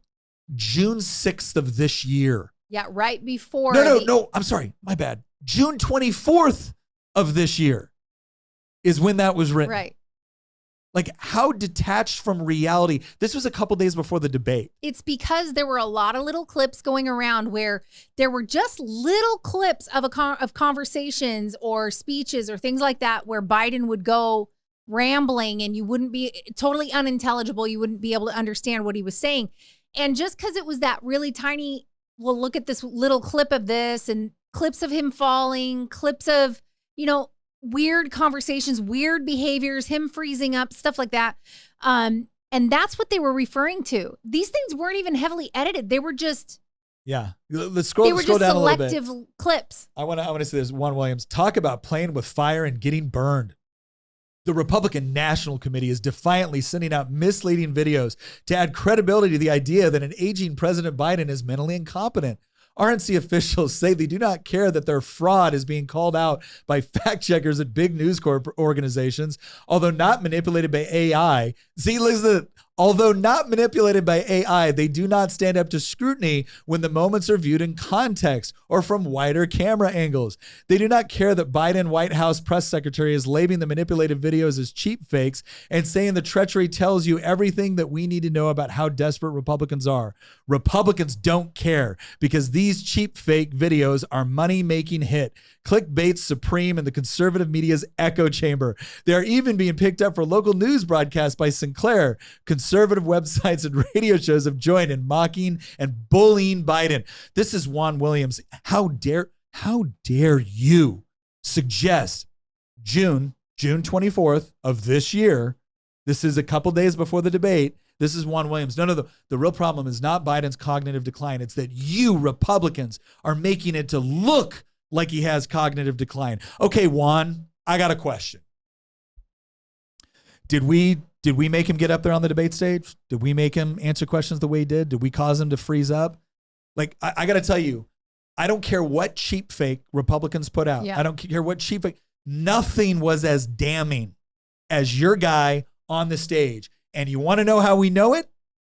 Because the moment that happened, the entire Democratic establishment that had been propping up Joe Biden, and I'm with Joe. Joe Biden's going to win a second term. Joe Biden's sharp in control. as a tack. Sharp as a tack. All of his doctors agree. Yeah. He is just 10 minutes after that, it was like, oh crap. Something seriously wrong. Everybody was losing their minds. I mean, there were some leftist media that I had never seen, act genuine ever. Yeah. Who suddenly could not mask it anymore. And they were genuine for a hot second. And here's the deal.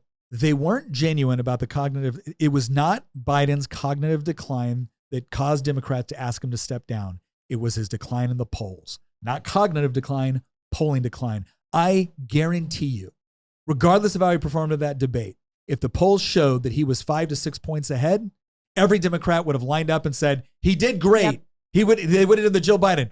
Joe, you answered every question. It was like me talking to my kindergartner. Actually, I take that back. I held my kindergartner to a higher. It wasn't, did you answer every question? It was, how many did you get right? Did you actually give a coherent response? Right? But no. Joe, you answered every question. Who wants ice cream? Right? Like this was how they were treating him. And then telling us that the real problem was our cheap fakes.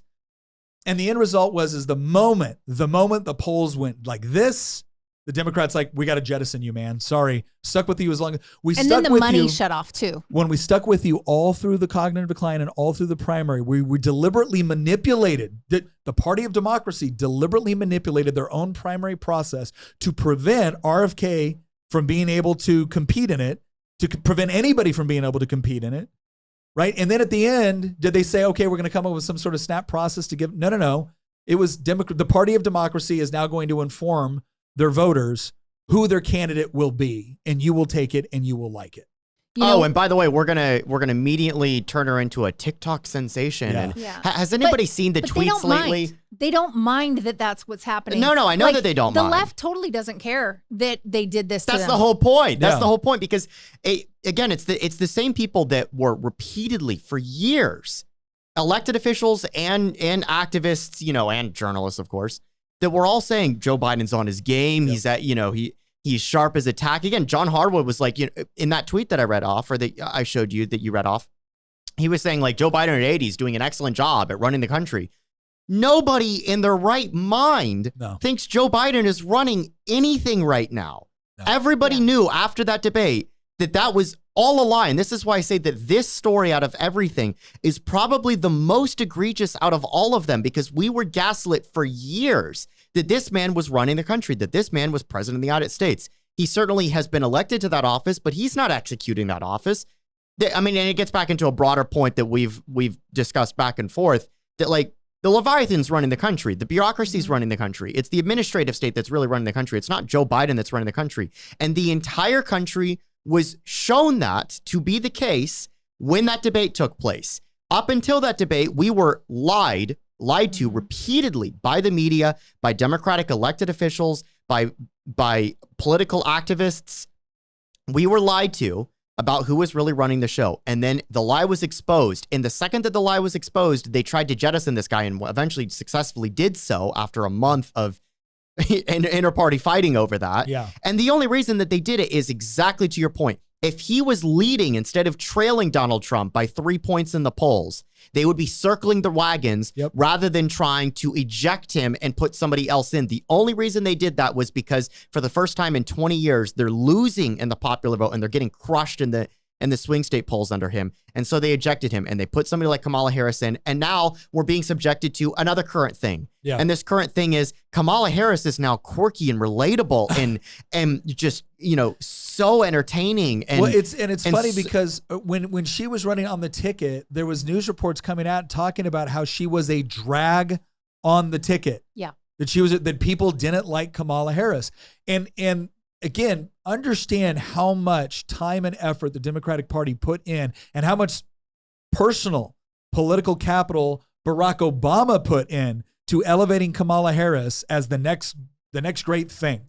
The next great thing. Did it when she was an attorney general, did it when she became a senator. Like, he has a lot personally invested in this. Yes. And the moment the American people actually got to know her, see her, it was like, no, she's not likable. She's not relatable. She's all over the place. She's not consistent with respect to what she believes. She gives off the air of somebody that wants power and is willing to jettison anybody she needs to or adopt anybody she needs to in order to achieve it. Yeah. Can I point out, since we're just been wrapping up the Biden cheap fakes thing, I just want to tag one more thing on in this section because this very much goes along with it. That is, before Biden, the media was all on point. I did not pull a bunch of links for this one, but you will all remember the media was hounding Donald Trump for his age. Yeah. Because he was the oldest president in office at that time. And so they were hounding him about his age, about his cognitive ability and the whole thing. As soon as Biden got in, they kept harping on, his age. There's nothing wrong with his age. Age is just a number. He's cognitively totally fine, totally okay. We all, all the experts agree. Yeah. And anybody, all of the people closest to him knew that he had cognitive decline and they were hiding it for him. Nobody was taken by surprise at the debates. The only thing that surprised everybody is that apparently they couldn't hype him up on enough freaking Ritalin or something to get him to be alert enough. They didn't give him enough uppers before this debate thing. And so as soon as they swept Biden away, now it's all back to age. Immediately, 180, all the media was talking about now is Donald Trump's age. And, Donald Trump should follow Biden's lead by not, subjecting us to an elderly president. And now they're going into Trump's decline. They even went as far as to take a clip of when they were praying at the Republican National Convention and Donald Trump's eyes were closed because they were praying. I can't tell you how many different news sources were sitting there saying that he fell asleep during the RNC. I mean, the same people who, again, told us that Biden was sharp as a tack are now telling us that Kamala Harris is a cultural icon. Yeah. Right. True. And that she's going to win off of TikTok memes and coconut trees. She'll be unburdened. We've got a picture of the New York, was it the New Yorker magazine that put out the welcome to Camelot. And it was a picture of all these Democrats, around Kamala Harris, and Kamala Harris, it's a cartoon, right? And Kamala Harris on top of a coconut, because she had that weird speech where he goes, "You think you just fell out of the coconut tree?"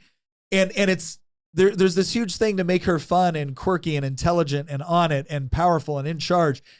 And it's like nobody's buying this. It's the most astroturfed cultural phenomenon I've ever seen in my entire life. And we all know exactly why this has happened. By the way, we don't have this as links, but we're currently living through another gaslighting moment right now, which is the media trying to say Trump and Vance are weirdos. Yeah. I'm sorry. Oh my God. I'm sorry. The people who are trying to mutilate children, normalize grown men punching women in the face in the Olympics that's taking place right now because there's trans men that are fighting in women's sports in the Olympics and boxing. Yeah. Oh, remember those people are trying to tell us.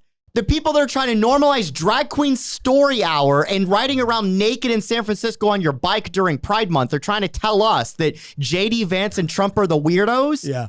The biggest weirdos on the planet that are trying to normalize degeneracy and utter decadence and mass orgies and vice are trying to lecture us on, what it is they've totally flipped on its head what normality is. Yes. And in clown world, JD Vance and Trump are weirdos. But you know what? I think a lot of people are really sick and tired of clown world right now. Oh, the idea that the Biden administration, who had a guy within the executive branch that was running around, that bald-headed dude, looked real weird, was always dressed in women's clothing, who got arrested for stealing luggage at the airport. By the way, not the first time he did that. Those are the people accusing Trump and JD Vance of being weirdos. And he was even wearing the women's clothes to events. Yes. He was pictured wearing clothes to events. Do you remember when the trans activists showed up at the White House last year and ripped their tops off with the cameras and stuff like that? Do you remember when Pete Buttigieg and his partner had a kid, and then they had the photos of them breastfeeding the kids with a container? Again. Chest feeding. You want to talk about? Oh yeah, I'm sorry, you're not allowed to say that. The people with front holes and again, there's so many examples of the left. Again, the same people that want to normalize using pronouns. Yeah, I had this guy. I tweeted something yesterday and about why young men are leaving the Democratic Party in droves. Yeah. And you and I have talked about this, right? In 2016, it was absolute majority of 18 to 29-year-old men identified as Democrats, and now it's 38%. And I guarantee you that number is going to be going a lot lower with Kamala Harris leading the Democratic Party. And so I basically said, young men are leaving the Democratic Party because they are finally applying the friend-enemy distinction that the left have applied to them for over a decade. Yeah. They have declared them the enemy for over a decade, and now, 10 years later, young men are realizing, oh, okay, you say I'm the enemy? Well, you are my enemy. And I brought up that I was in college when this started in 2014 and 2015. And I remember even then, at the beginning of it, this was utterly insufferable.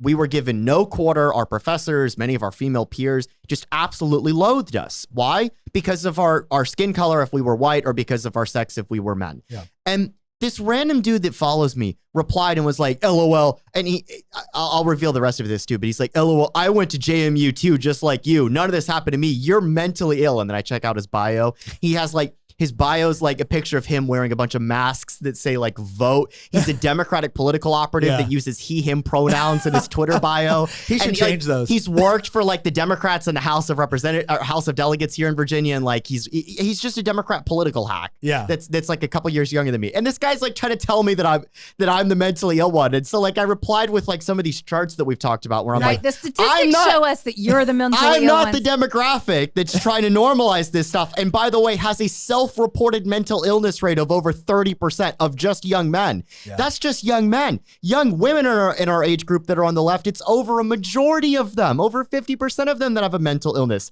You want to talk about projection? You are literally a Democrat political operative with masks and pronouns in your bio. No joke. And you're trying to say, I have a mental illness. You know nothing except the art of projection. Yeah. And it's just incredible that these are the people, the clowns of the world, dare I say it, the losers of the world. I've said that before and I'll say it again. No. The losers, the clowns, the lunatics of the world are trying to, again, gaslight us into thinking that J.D. Vance and Donald Trump are the weirdos. No, they're the weirdos, and they've turned normality on its head and said normality is oppressive, and from our twisted framework, we're now going to redefine what it means to be normal. The same people who think the family unit is a form of heteronormative patriarchal oppression. Yeah. Again, want to lecture us on weirdos? Yeah. Shut up. Yeah. Nobody believes you anymore. It really is. The other thing that was kind of insulting about some of the things that went after J.D. Vance on is like, look at J.D. Vance's story, right? J.D. Vance, I mean, if you've ever seen Hillbilly Elegy, if you've read the book or whatnot, he talks a lot about how he grew up in very, very poor and difficult and abusive conditions, right? Joined the military, served overseas, worked his way through law school. And then to have like Kamala Harris say he doesn't serve the country, only serves Trump. And like Vance was like, oh, really? You want to compare notes? You want to compare records? But that's the thing, right? It's the weirdos is the one where all of us look at them and it's like, you're not a serious person, right? You're just not a serious person. I don't know how to articulate it. 3 years ago, 4 years ago, 5 years ago, this stuff all used to make me like really mad, right? It frustrated. I'm like, no, wait, I got to respond. And now I just look at it. I'm like, dude, I'm sorry. This is all just mockable. And it's not that, because part of what I learned was this. They love James Lindsay talks about this a lot with respect to Saul Alinsky and everything. The right's reaction is what the left is looking for by their action. And they hate the right's reaction, or they love the right's reaction when we get really upset and we storm things and we get mad and we say, they hate our reaction when we don't take them seriously. Now, I don't mean not taking them seriously with respect to, the threat that their policies pose, that their ideology pose. You need to take that seriously. They don't like it when you match that ideology with power and you're in a lot of trouble. You have to take that seriously. But they despise it when you look at them and be like, what, are you serious right now? Well, no, you're supposed to be angry at me. You're supposed to fear me. You're supposed to be, dude, I don't fear you, right? Like no, don't fear you at all. I especially don't fear this manifestation of the left for all the reasons you just mentioned. The old left that didn't trash masculinity, right? That one actually had some power to work with. The new left that is made up of, again, people that think that drag queen story hour is what's really missing from public education right now, right? That's what dude, I don't fear you. I don't fear you. I'm disgusted by them. Sure. It's not fear, it's disgust. But it's not fear. Like, I love it when one of these people gets on there like, if you go against trans kids, you'll have to answer to me. I'm like, well, that'll take 5 seconds. like what am I answering? Like, what are you projecting? Like, your foot soldiers are Antifa, right? Like, really? There's nothing scary about you. There's nothing, your ideology is horrible.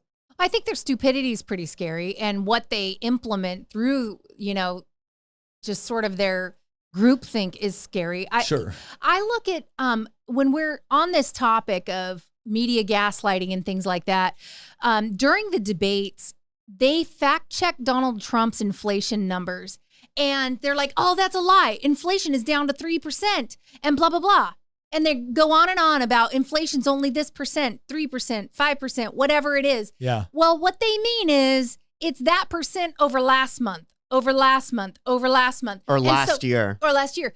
Donald Trump was basing his numbers off of this time during his presidency versus this time during Biden's presidency. So they cook the books on the way that they measure inflation. Well, they cooked the books after they originally said it's not a thing. You have to understand they went through a cycle here, and this is like one of the last big stories. Although there's a couple other things that I want to bring up, but we have to talk about the inflation thing because anybody that remembers let's just move into that. We're going to talk about, again, another one of our favorite gaslighting moments is inflation. And this is the part where it was inflation isn't happening.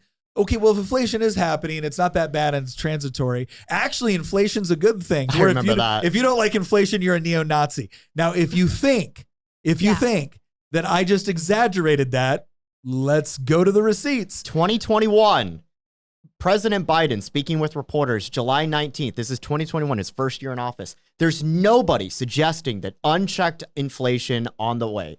That was just a tweet. There's another one here. No serious economist is saying that unchecked inflation is on its way. None.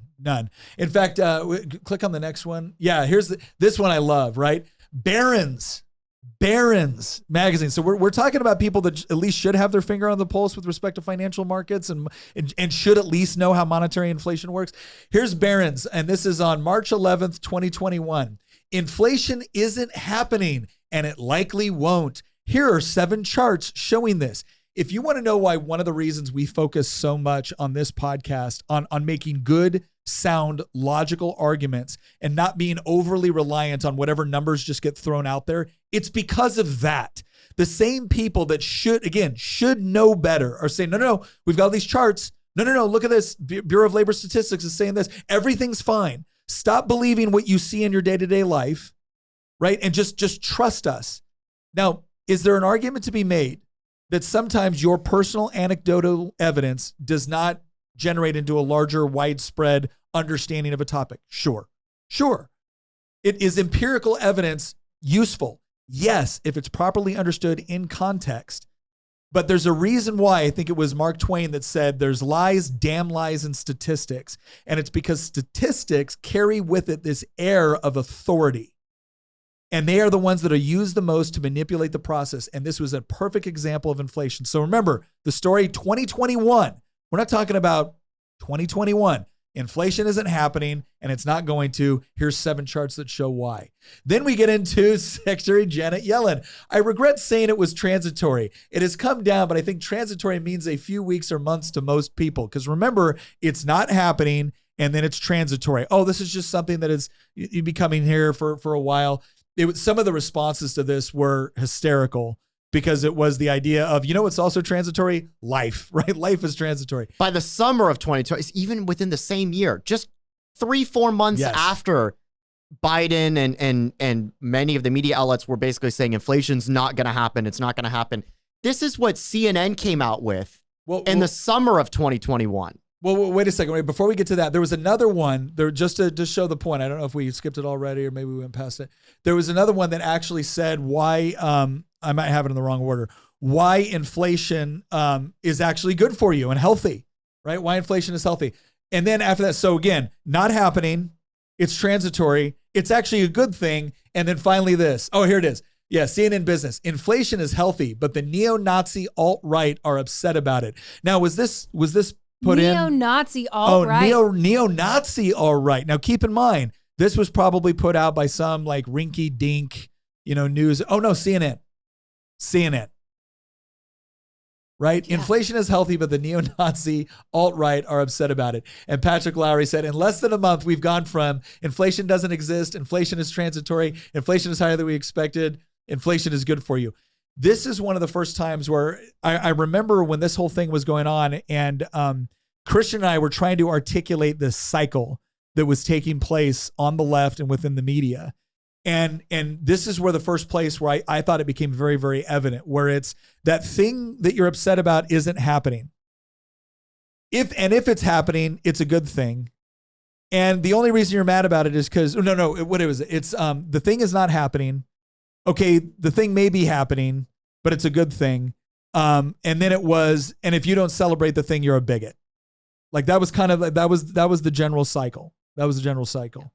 And you understand that it was used for inflation, but that cycle is also being used for transgender operations on 16-year-old kids. Mm. It's being used for, chemical castration medicine on 11-year-old kids. It's being used for porn in your kids' libraries. Your public school library. It's being used for, drag queen story hour. It's been used for all of that. Whatever the thing is, Mm-hmm. right?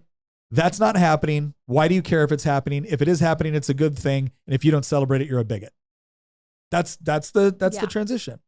Every single time. Every single time. And again, eventually people caught on and simply stopped caring about what many of these people, advocated for. Seven ways of recession. 7 ways of recession could be good for you financially. Yeah. Oh, okay, man. Talk about a vibe shift within just a year. I keep using vibe shift now. I mean, we went from inflation is not happening and Republicans are, liars for Republicans pounds to, it's going to be transitory to, inflation is actually a good thing. Yeah. To now, you're a neo-Nazi. You're a neo-Nazi. If you don't like inflation. To here's how a recession is actually going to help you. Yeah.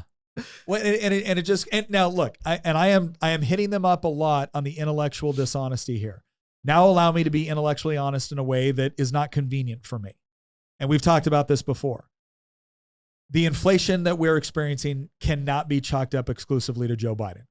Right? When the Fed printed $3 trillion during COVID, regardless of how you feel about that, regardless of how you feel about the government spending associated with it, that was under the Trump administration. There was a lot of Republicans that supported it. In fact, I think the only one that actually had the guts to really come out and force the issue was Thomas Massie. And he was frigging right, and everyone else was wrong, to include Trump. Right? And the only reason I'm bringing this up is because if we're not intellectually honest, we don't get to sit here and accuse them of being intellectually dishonest. Right. So that's important to understand. And the other reason why it's important to understand that is because I don't want to make the same mistake when we're back in power. I want us all to understand that money printer go burr at the Federal Reserve and at the U.S. Treasury is not a good idea. It is not sound economic policy. It's going to seem really nice initially, and then it's going to suck, except for the people that are most closely connected to government. BlackRock loves inflationary monetary policy, absolutely adores it. All right, let's go ahead and, this is the other thing too that was about this. Bureau of Labor Statistics just quietly changed how CPI, which is the Consumer Price Index, that's how they actually gauge inflation, is measured. This is in 2023. They changed the CPI look back from 2 years to 1 year, which will now show inflation is decreasing. They're literally trying to pretend their way out of economic turmoil. So to get you to kind of wrap everyone's minds around that, what they're essentially saying is that if I compare the Consumer Price Index over a 2-year period, and I see, like, let's say a 50% increase in prices. Well, that's, or 25% increase in prices. That's significant, right? Well, if I cut that down, I just do year after year and I say, oh, well, look, it only went up 10%, whereas last year it was this high. We've cut inflation by 50%. No, you just changed the way you report about it. You know what's also incredible is that a lot of these same outlets in other countries have done similar gimmicks. For example, you see quite a few countries, you see quite a few media outlets that will say things like, under Javier Milei's Argentina, 40% of Argentinians are living in poverty and the inflation rate is 100%. And then they're leaving out conveniently that, like, when he took office, the inflation rate was like 200%. And it has fallen every month since he's taken office. Yep. But shocker, when you inherit total economic collapse, you cannot instantly take a country from Argentina to utopia in 1 day after you take office. And this is something that Milei, in his own speech when he took office, his own inauguration speech, he literally said, this is going to take probably 2 to 3 years for us to get through this process. But if we execute this plan, we will hopefully see positive results month after month towards normal inflation, towards normal employment. Absolutely works. And every month he has delivered lower inflation than the previous month. He also has now delivered a balanced budget, which is contributing to lower inflation. But we know, because of the way that inflation works, it involves things like the velocity of money. There's other aspects of this that economists have talked about, mostly within like the Austrian school or the Chicago school. And it's just so incredibly disingenuous the way that certain left-wing outlets have portrayed Argentina under his administration as being a disaster, and they're conveniently leaving out he inherited a disaster. Yeah, because again, they're not being fair. All right, so let's go to our last one. Our last one that we're gonna do, and this just happened. The Olympic opening ceremony had nothing to do with the Last Supper. Okay, let me go ahead and try to steel man this argument. So there was one, I think it was a professor, it might have been a journalist, I can't remember. He did the best job I have seen so far of showing a picture of the actual pagan festival that had been represented. So there it is right there, right? So if you look over to the right, that's the Explain festival. It for our audio listeners. So if you look right at what it is you have a festival. It's a bunch of people sitting at a table doing various things. You have satyrs and stuff like that, which are mythical, like half, people, half goat, whatever. And it is very pagan, very, very, festival. And they're saying that is the only thing that they were trying to reflect over here. Here's the problem that I have with this. There is no question that the vast majority of people have never seen that other painting. Whereas just about everybody in the universe at some point in their life has seen the Last Supper. And there's no question that you would come to the conclusion if you were just looking at this and saying, oh, this is a rendition of the Last Supper. And then if you look at the response that you get from a combination of the Olympic Committee to some of the people that participated and everything else, there is no regret over you associating it with the Last Supper. And this is something where Alyssa Childers actually did a really good job kind of breaking this down, where it was like, look, guys, you can come up with whatever excuse you want on what you were actually trying to do.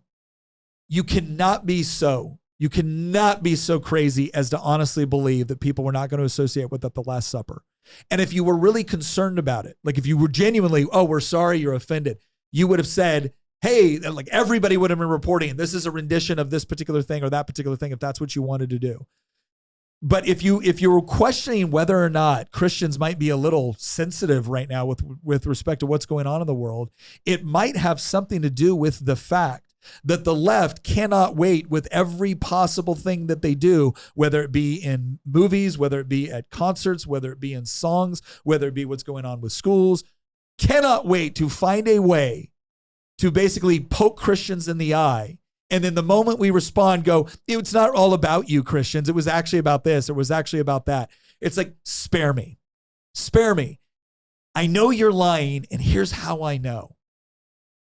Because if this had been something that looked anything like, let's say, an Islamic event. Now, Islamic doesn't do iconography the same way. They don't do like paintings of people, right, and stuff like that.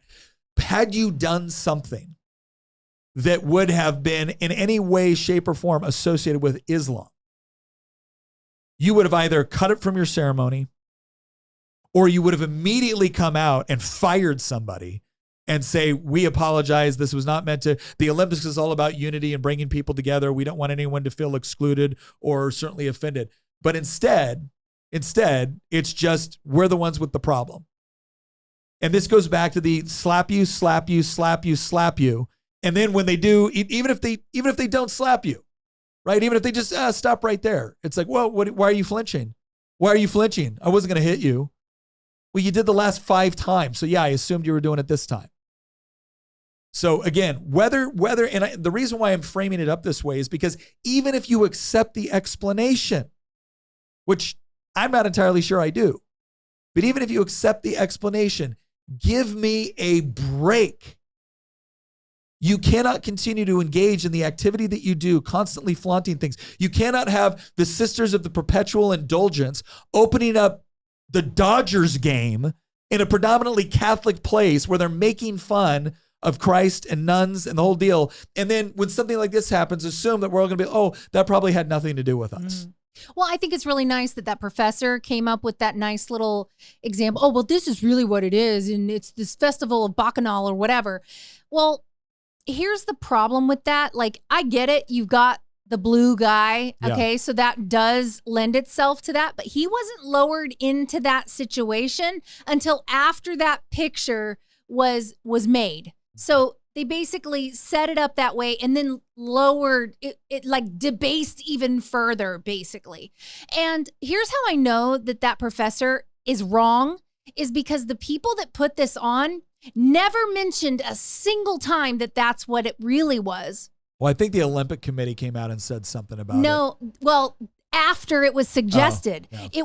when they first came out, they were like, well, this is what our goal was, and we accomplished our goal. And if that offended you, we're sorry. Yeah, they were that was talking their about apology. And so they didn't bring in the whole, oh, well, this is actually to depict this other thing until after it was already suggested to them to say that to save face. Anyway, I think I look at this and I'm just going, you know, no wonder circuses don't exist anymore, really, barely, is because all the freaking freak show people are forced out there on the public stage for everyone to see. You don't have to go into some smoky tent to go see the bearded lady anymore. What? Like now they're dancing all over the place with like water and whatever. And I had somebody comment, bearded dude. when I post this, I had somebody comment and essentially say, you know, for those of you on the right that are clutching your pearls about this, which by the way, I find it very entertaining when the left accuses us of clutching their pearls when they have mental breakdowns if you don't use the proper pronouns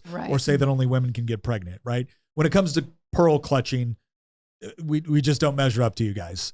Second of all, he went out and he explained how this is camp, right? This is this element of, provocative artwork that's meant to challenge your perceptions. And the whole thing with Marie Antoinette, and he described Marie Antoinette as Marie Antoinette was found guilty of treason and stealing from the people.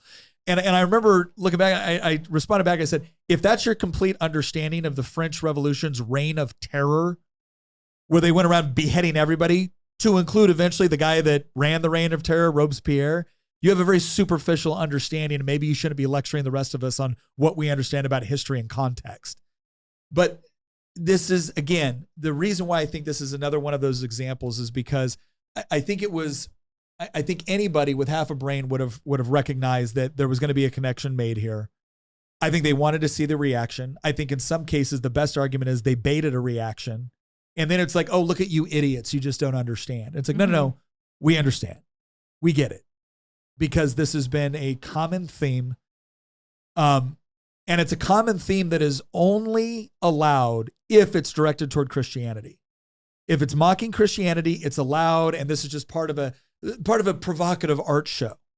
If it's anything else, it's completely unacceptable. And this goes back into what we kind of see throughout, we talk about this all, the oppressed oppressor narrative. Because, Christians are evil oppressors, then it's okay to do this. And if it's anybody else, it's not okay to do that. And any sort of logical consistency across history or understanding context or narrative goes right out the window, and none of the fact checkers matter. None of them care anymore if they think they can get away with it, right? I think even if this had nothing to do with Christianity at all, it's still a disgusting display of just such a freak show. Oh, wait, no. JD Vance is weird.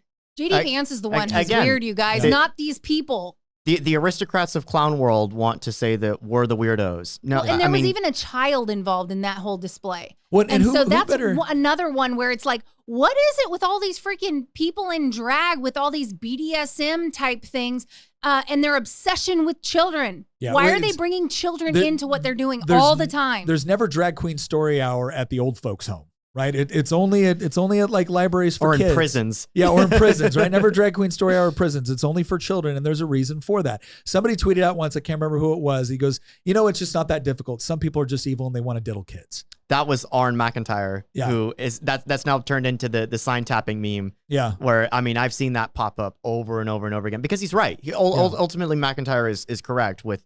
Yeah, there are sometimes some people the simplest explanation is. There's a man, I love his takes, but there's one reporter who I do appreciate his takes from time to time because I do think, even though I disagree with him on many things, I think he is intellectually consistent. And this is Glenn Greenwald, who, if you are old enough to remember, he used to be a darling of the left during the George Bush administration. Yeah. Greenwald was a fierce critic of Bush's administration. He was a fierce critic of the Iraq War. He identified as being on the left. Greenwald is also gay. But he has since now become an enemy of the left because he has applied the same sort of journalistic integrity that he did towards Bush. He did the same thing towards Obama, and now he's done the same thing towards Joe Biden. And so he's now become persona non grata. Well, he had this tweet at the beginning of the year. This was around the time when Trump was winning all the primaries in a landslide. He was being indicted, and the left kept basically saying, like, well, this guy's political career needs to be over because he's going to become a criminal. And Greenwald had this tweet. And he said, the massive and historic size of Trump's victory should lead to some self-reflection about what caused a complete collapse of faith in the legitimacy of U.S. institutions of authority and justice, whereby voters so easily disregard 4 felony cases as irrelevant, if not an asset.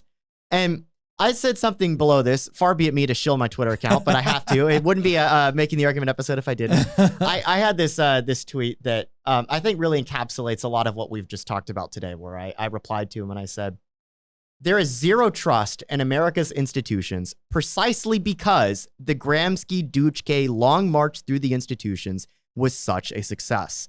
The left hijacked every institution in America and did what the left always does. Wielded them to reward their allies and punish their enemies. Eventually, this got to be so blatantly obvious that people simply stopped trusting and caring about said institutions. If you want examples of this, look at the total collapse in trust for things like the media, academia, Hollywood, and Wall Street. And this is why Trump has such a stable and loyal following. It actually has very little to do with Trump himself, yet many people cannot seem to connect the dots here. His enduring support is the logical consequence of the ongoing backlash against the left's ideological capture of nearly every institution in this country. Yuri Bezmenov tried to warn us about this more than 40 years ago, but the Soviets are now long gone. The progressive train has no brakes, and the phenomenon you are writing about here is going to continue to accelerate until something flies off the rails. I'd argue it already has begun to fly off the rails. Institutional trust will continue to collapse towards zero until someone finally puts an end to the madness. Yeah. I think, I think when you look at the thing that I always kind of wondered was, would the media get to a point, or would some institutions, like I didn't have a lot of hope for MSNBC to, make a turnaround, but there was some question on whether or not organizations like CNN would and others. And it goes to the idea of ideological capture. And it also goes to the idea of people getting into institutions and kicking down the ladder or shutting the door behind them. And I think the left does this as whether you think it's trained behavior or instinctive or whatever it is, but you see this with HR departments. You see this with, like, where do you go with a gender studies degree? Like, where do you go? Like, you either go into academia or you go into the HR department, right? Because you're going to go ahead and decide all the policy for these businesses. And you actually saw somebody during the Canadian truckers strike or protest. She was HR. She actually got on to social media and said, for all of you Canadian truckers or people supporting them, I hope you scrub your social media because we watch it and we talk to each other and we'll make sure you never get hired. And it's like, yes, we knew you were doing that. Thank you very much for articulating it. But it just goes to this idea that it's not so much about, one of the ways that you take over an institution is you get within the positions of power that determine who gets into the institution. And I think you see that within a lot of these organizations, to where no diversity can be acceptable. No diversity can be allowed within them. It has to be, you have to be ideologically pure in order to get the position. And once you've reached that level, especially with something like journalism, you almost find yourself in a position where you are truly incapable of even beginning to understand the other side's perspective, because you've convinced yourself that it's oppressor and oppressed, good versus evil. And we're not talking about good versus evil in the objective sense where, yes, harming a child is evil. Well, now harming a child can simply be helping them at this point if they decide, because again, they fall within the oppressed category. And then the only other category available to the left is the ally. You can be the oppressed or you can be the ally. But if you want the benefit, if you want the superficial moral covering for whatever you do, whatever you say, whatever logical inconsistency you decide to engage in, you have to remain on the left. You can have all the experiences. You can grow up in poverty. You can grow up in abuse. You can rise above it. You can help others to do so. All things that J.D. Vance has been able to do. Do you get any sympathy from the left? Do you get anybody standing back and saying, hey, look, guys, this guy really is an example of being able to rise above circumstances and to be able to achieve something. And maybe this is the area we shouldn't attack him on. No, they have to attack him on that area. They have to attack the opposition on the most fundamental level. There can't be anything about you that is good. You have to be bad. You have to be evil. You have to be the oppressor. And the less you fit into that category, the more the stories will show that you do. Experts say we're all in agreement. That's the part that's dangerous about this. I said before, I don't fear the individual, and I don't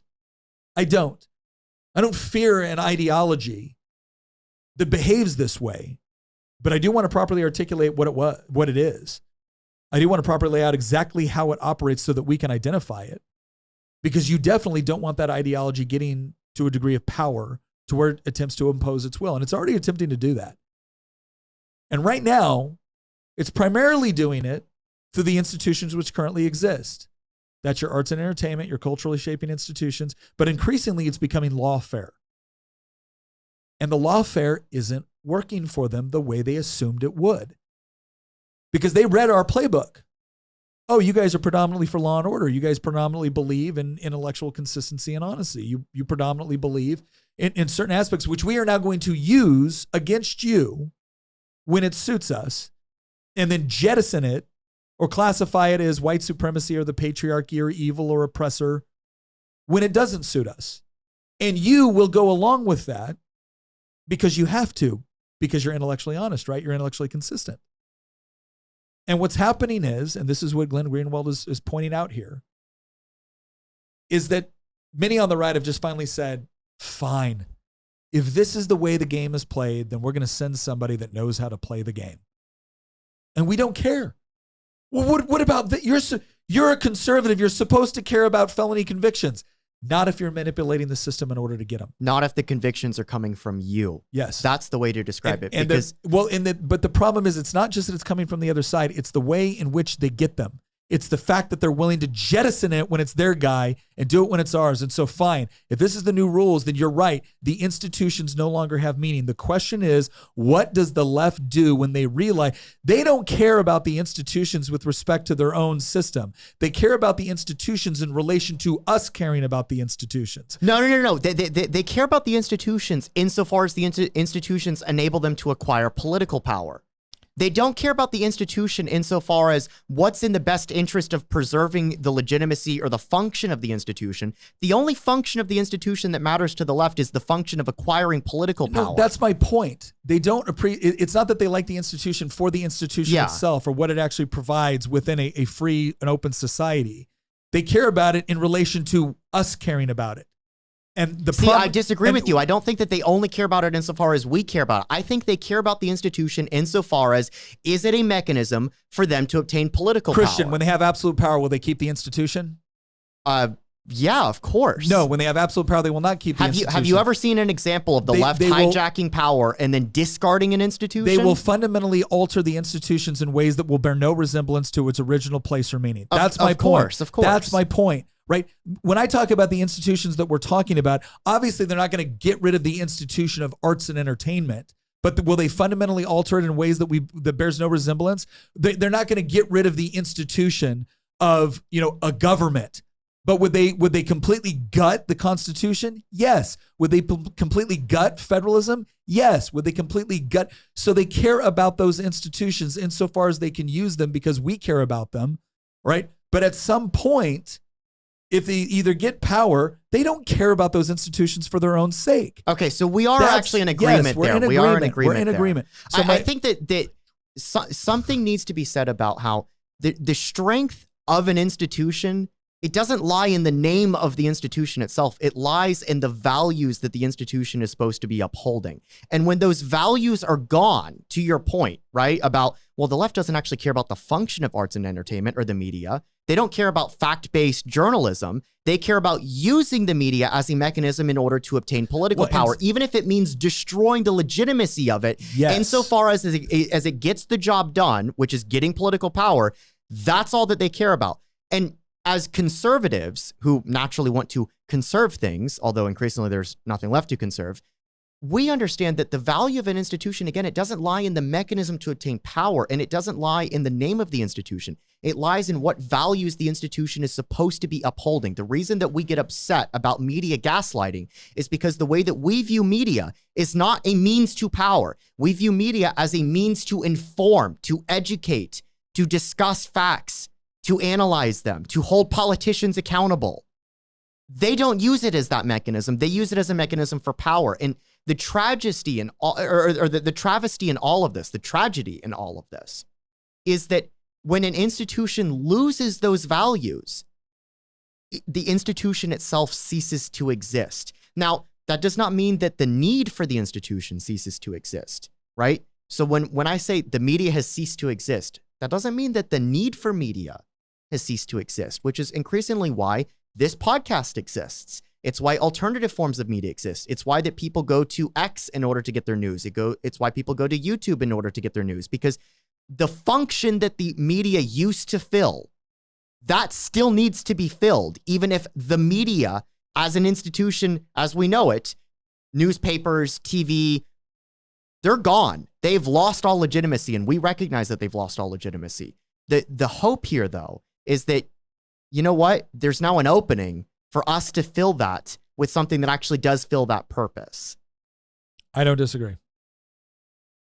Well, everyone, we've gone through our ranking, and this, we didn't really rank them. We just said these are some of our favorite, instances of media gaslighting taking place. We hope you found them interesting as well. I'm sure we will get plenty of comments in the media, and we love that. Please do that.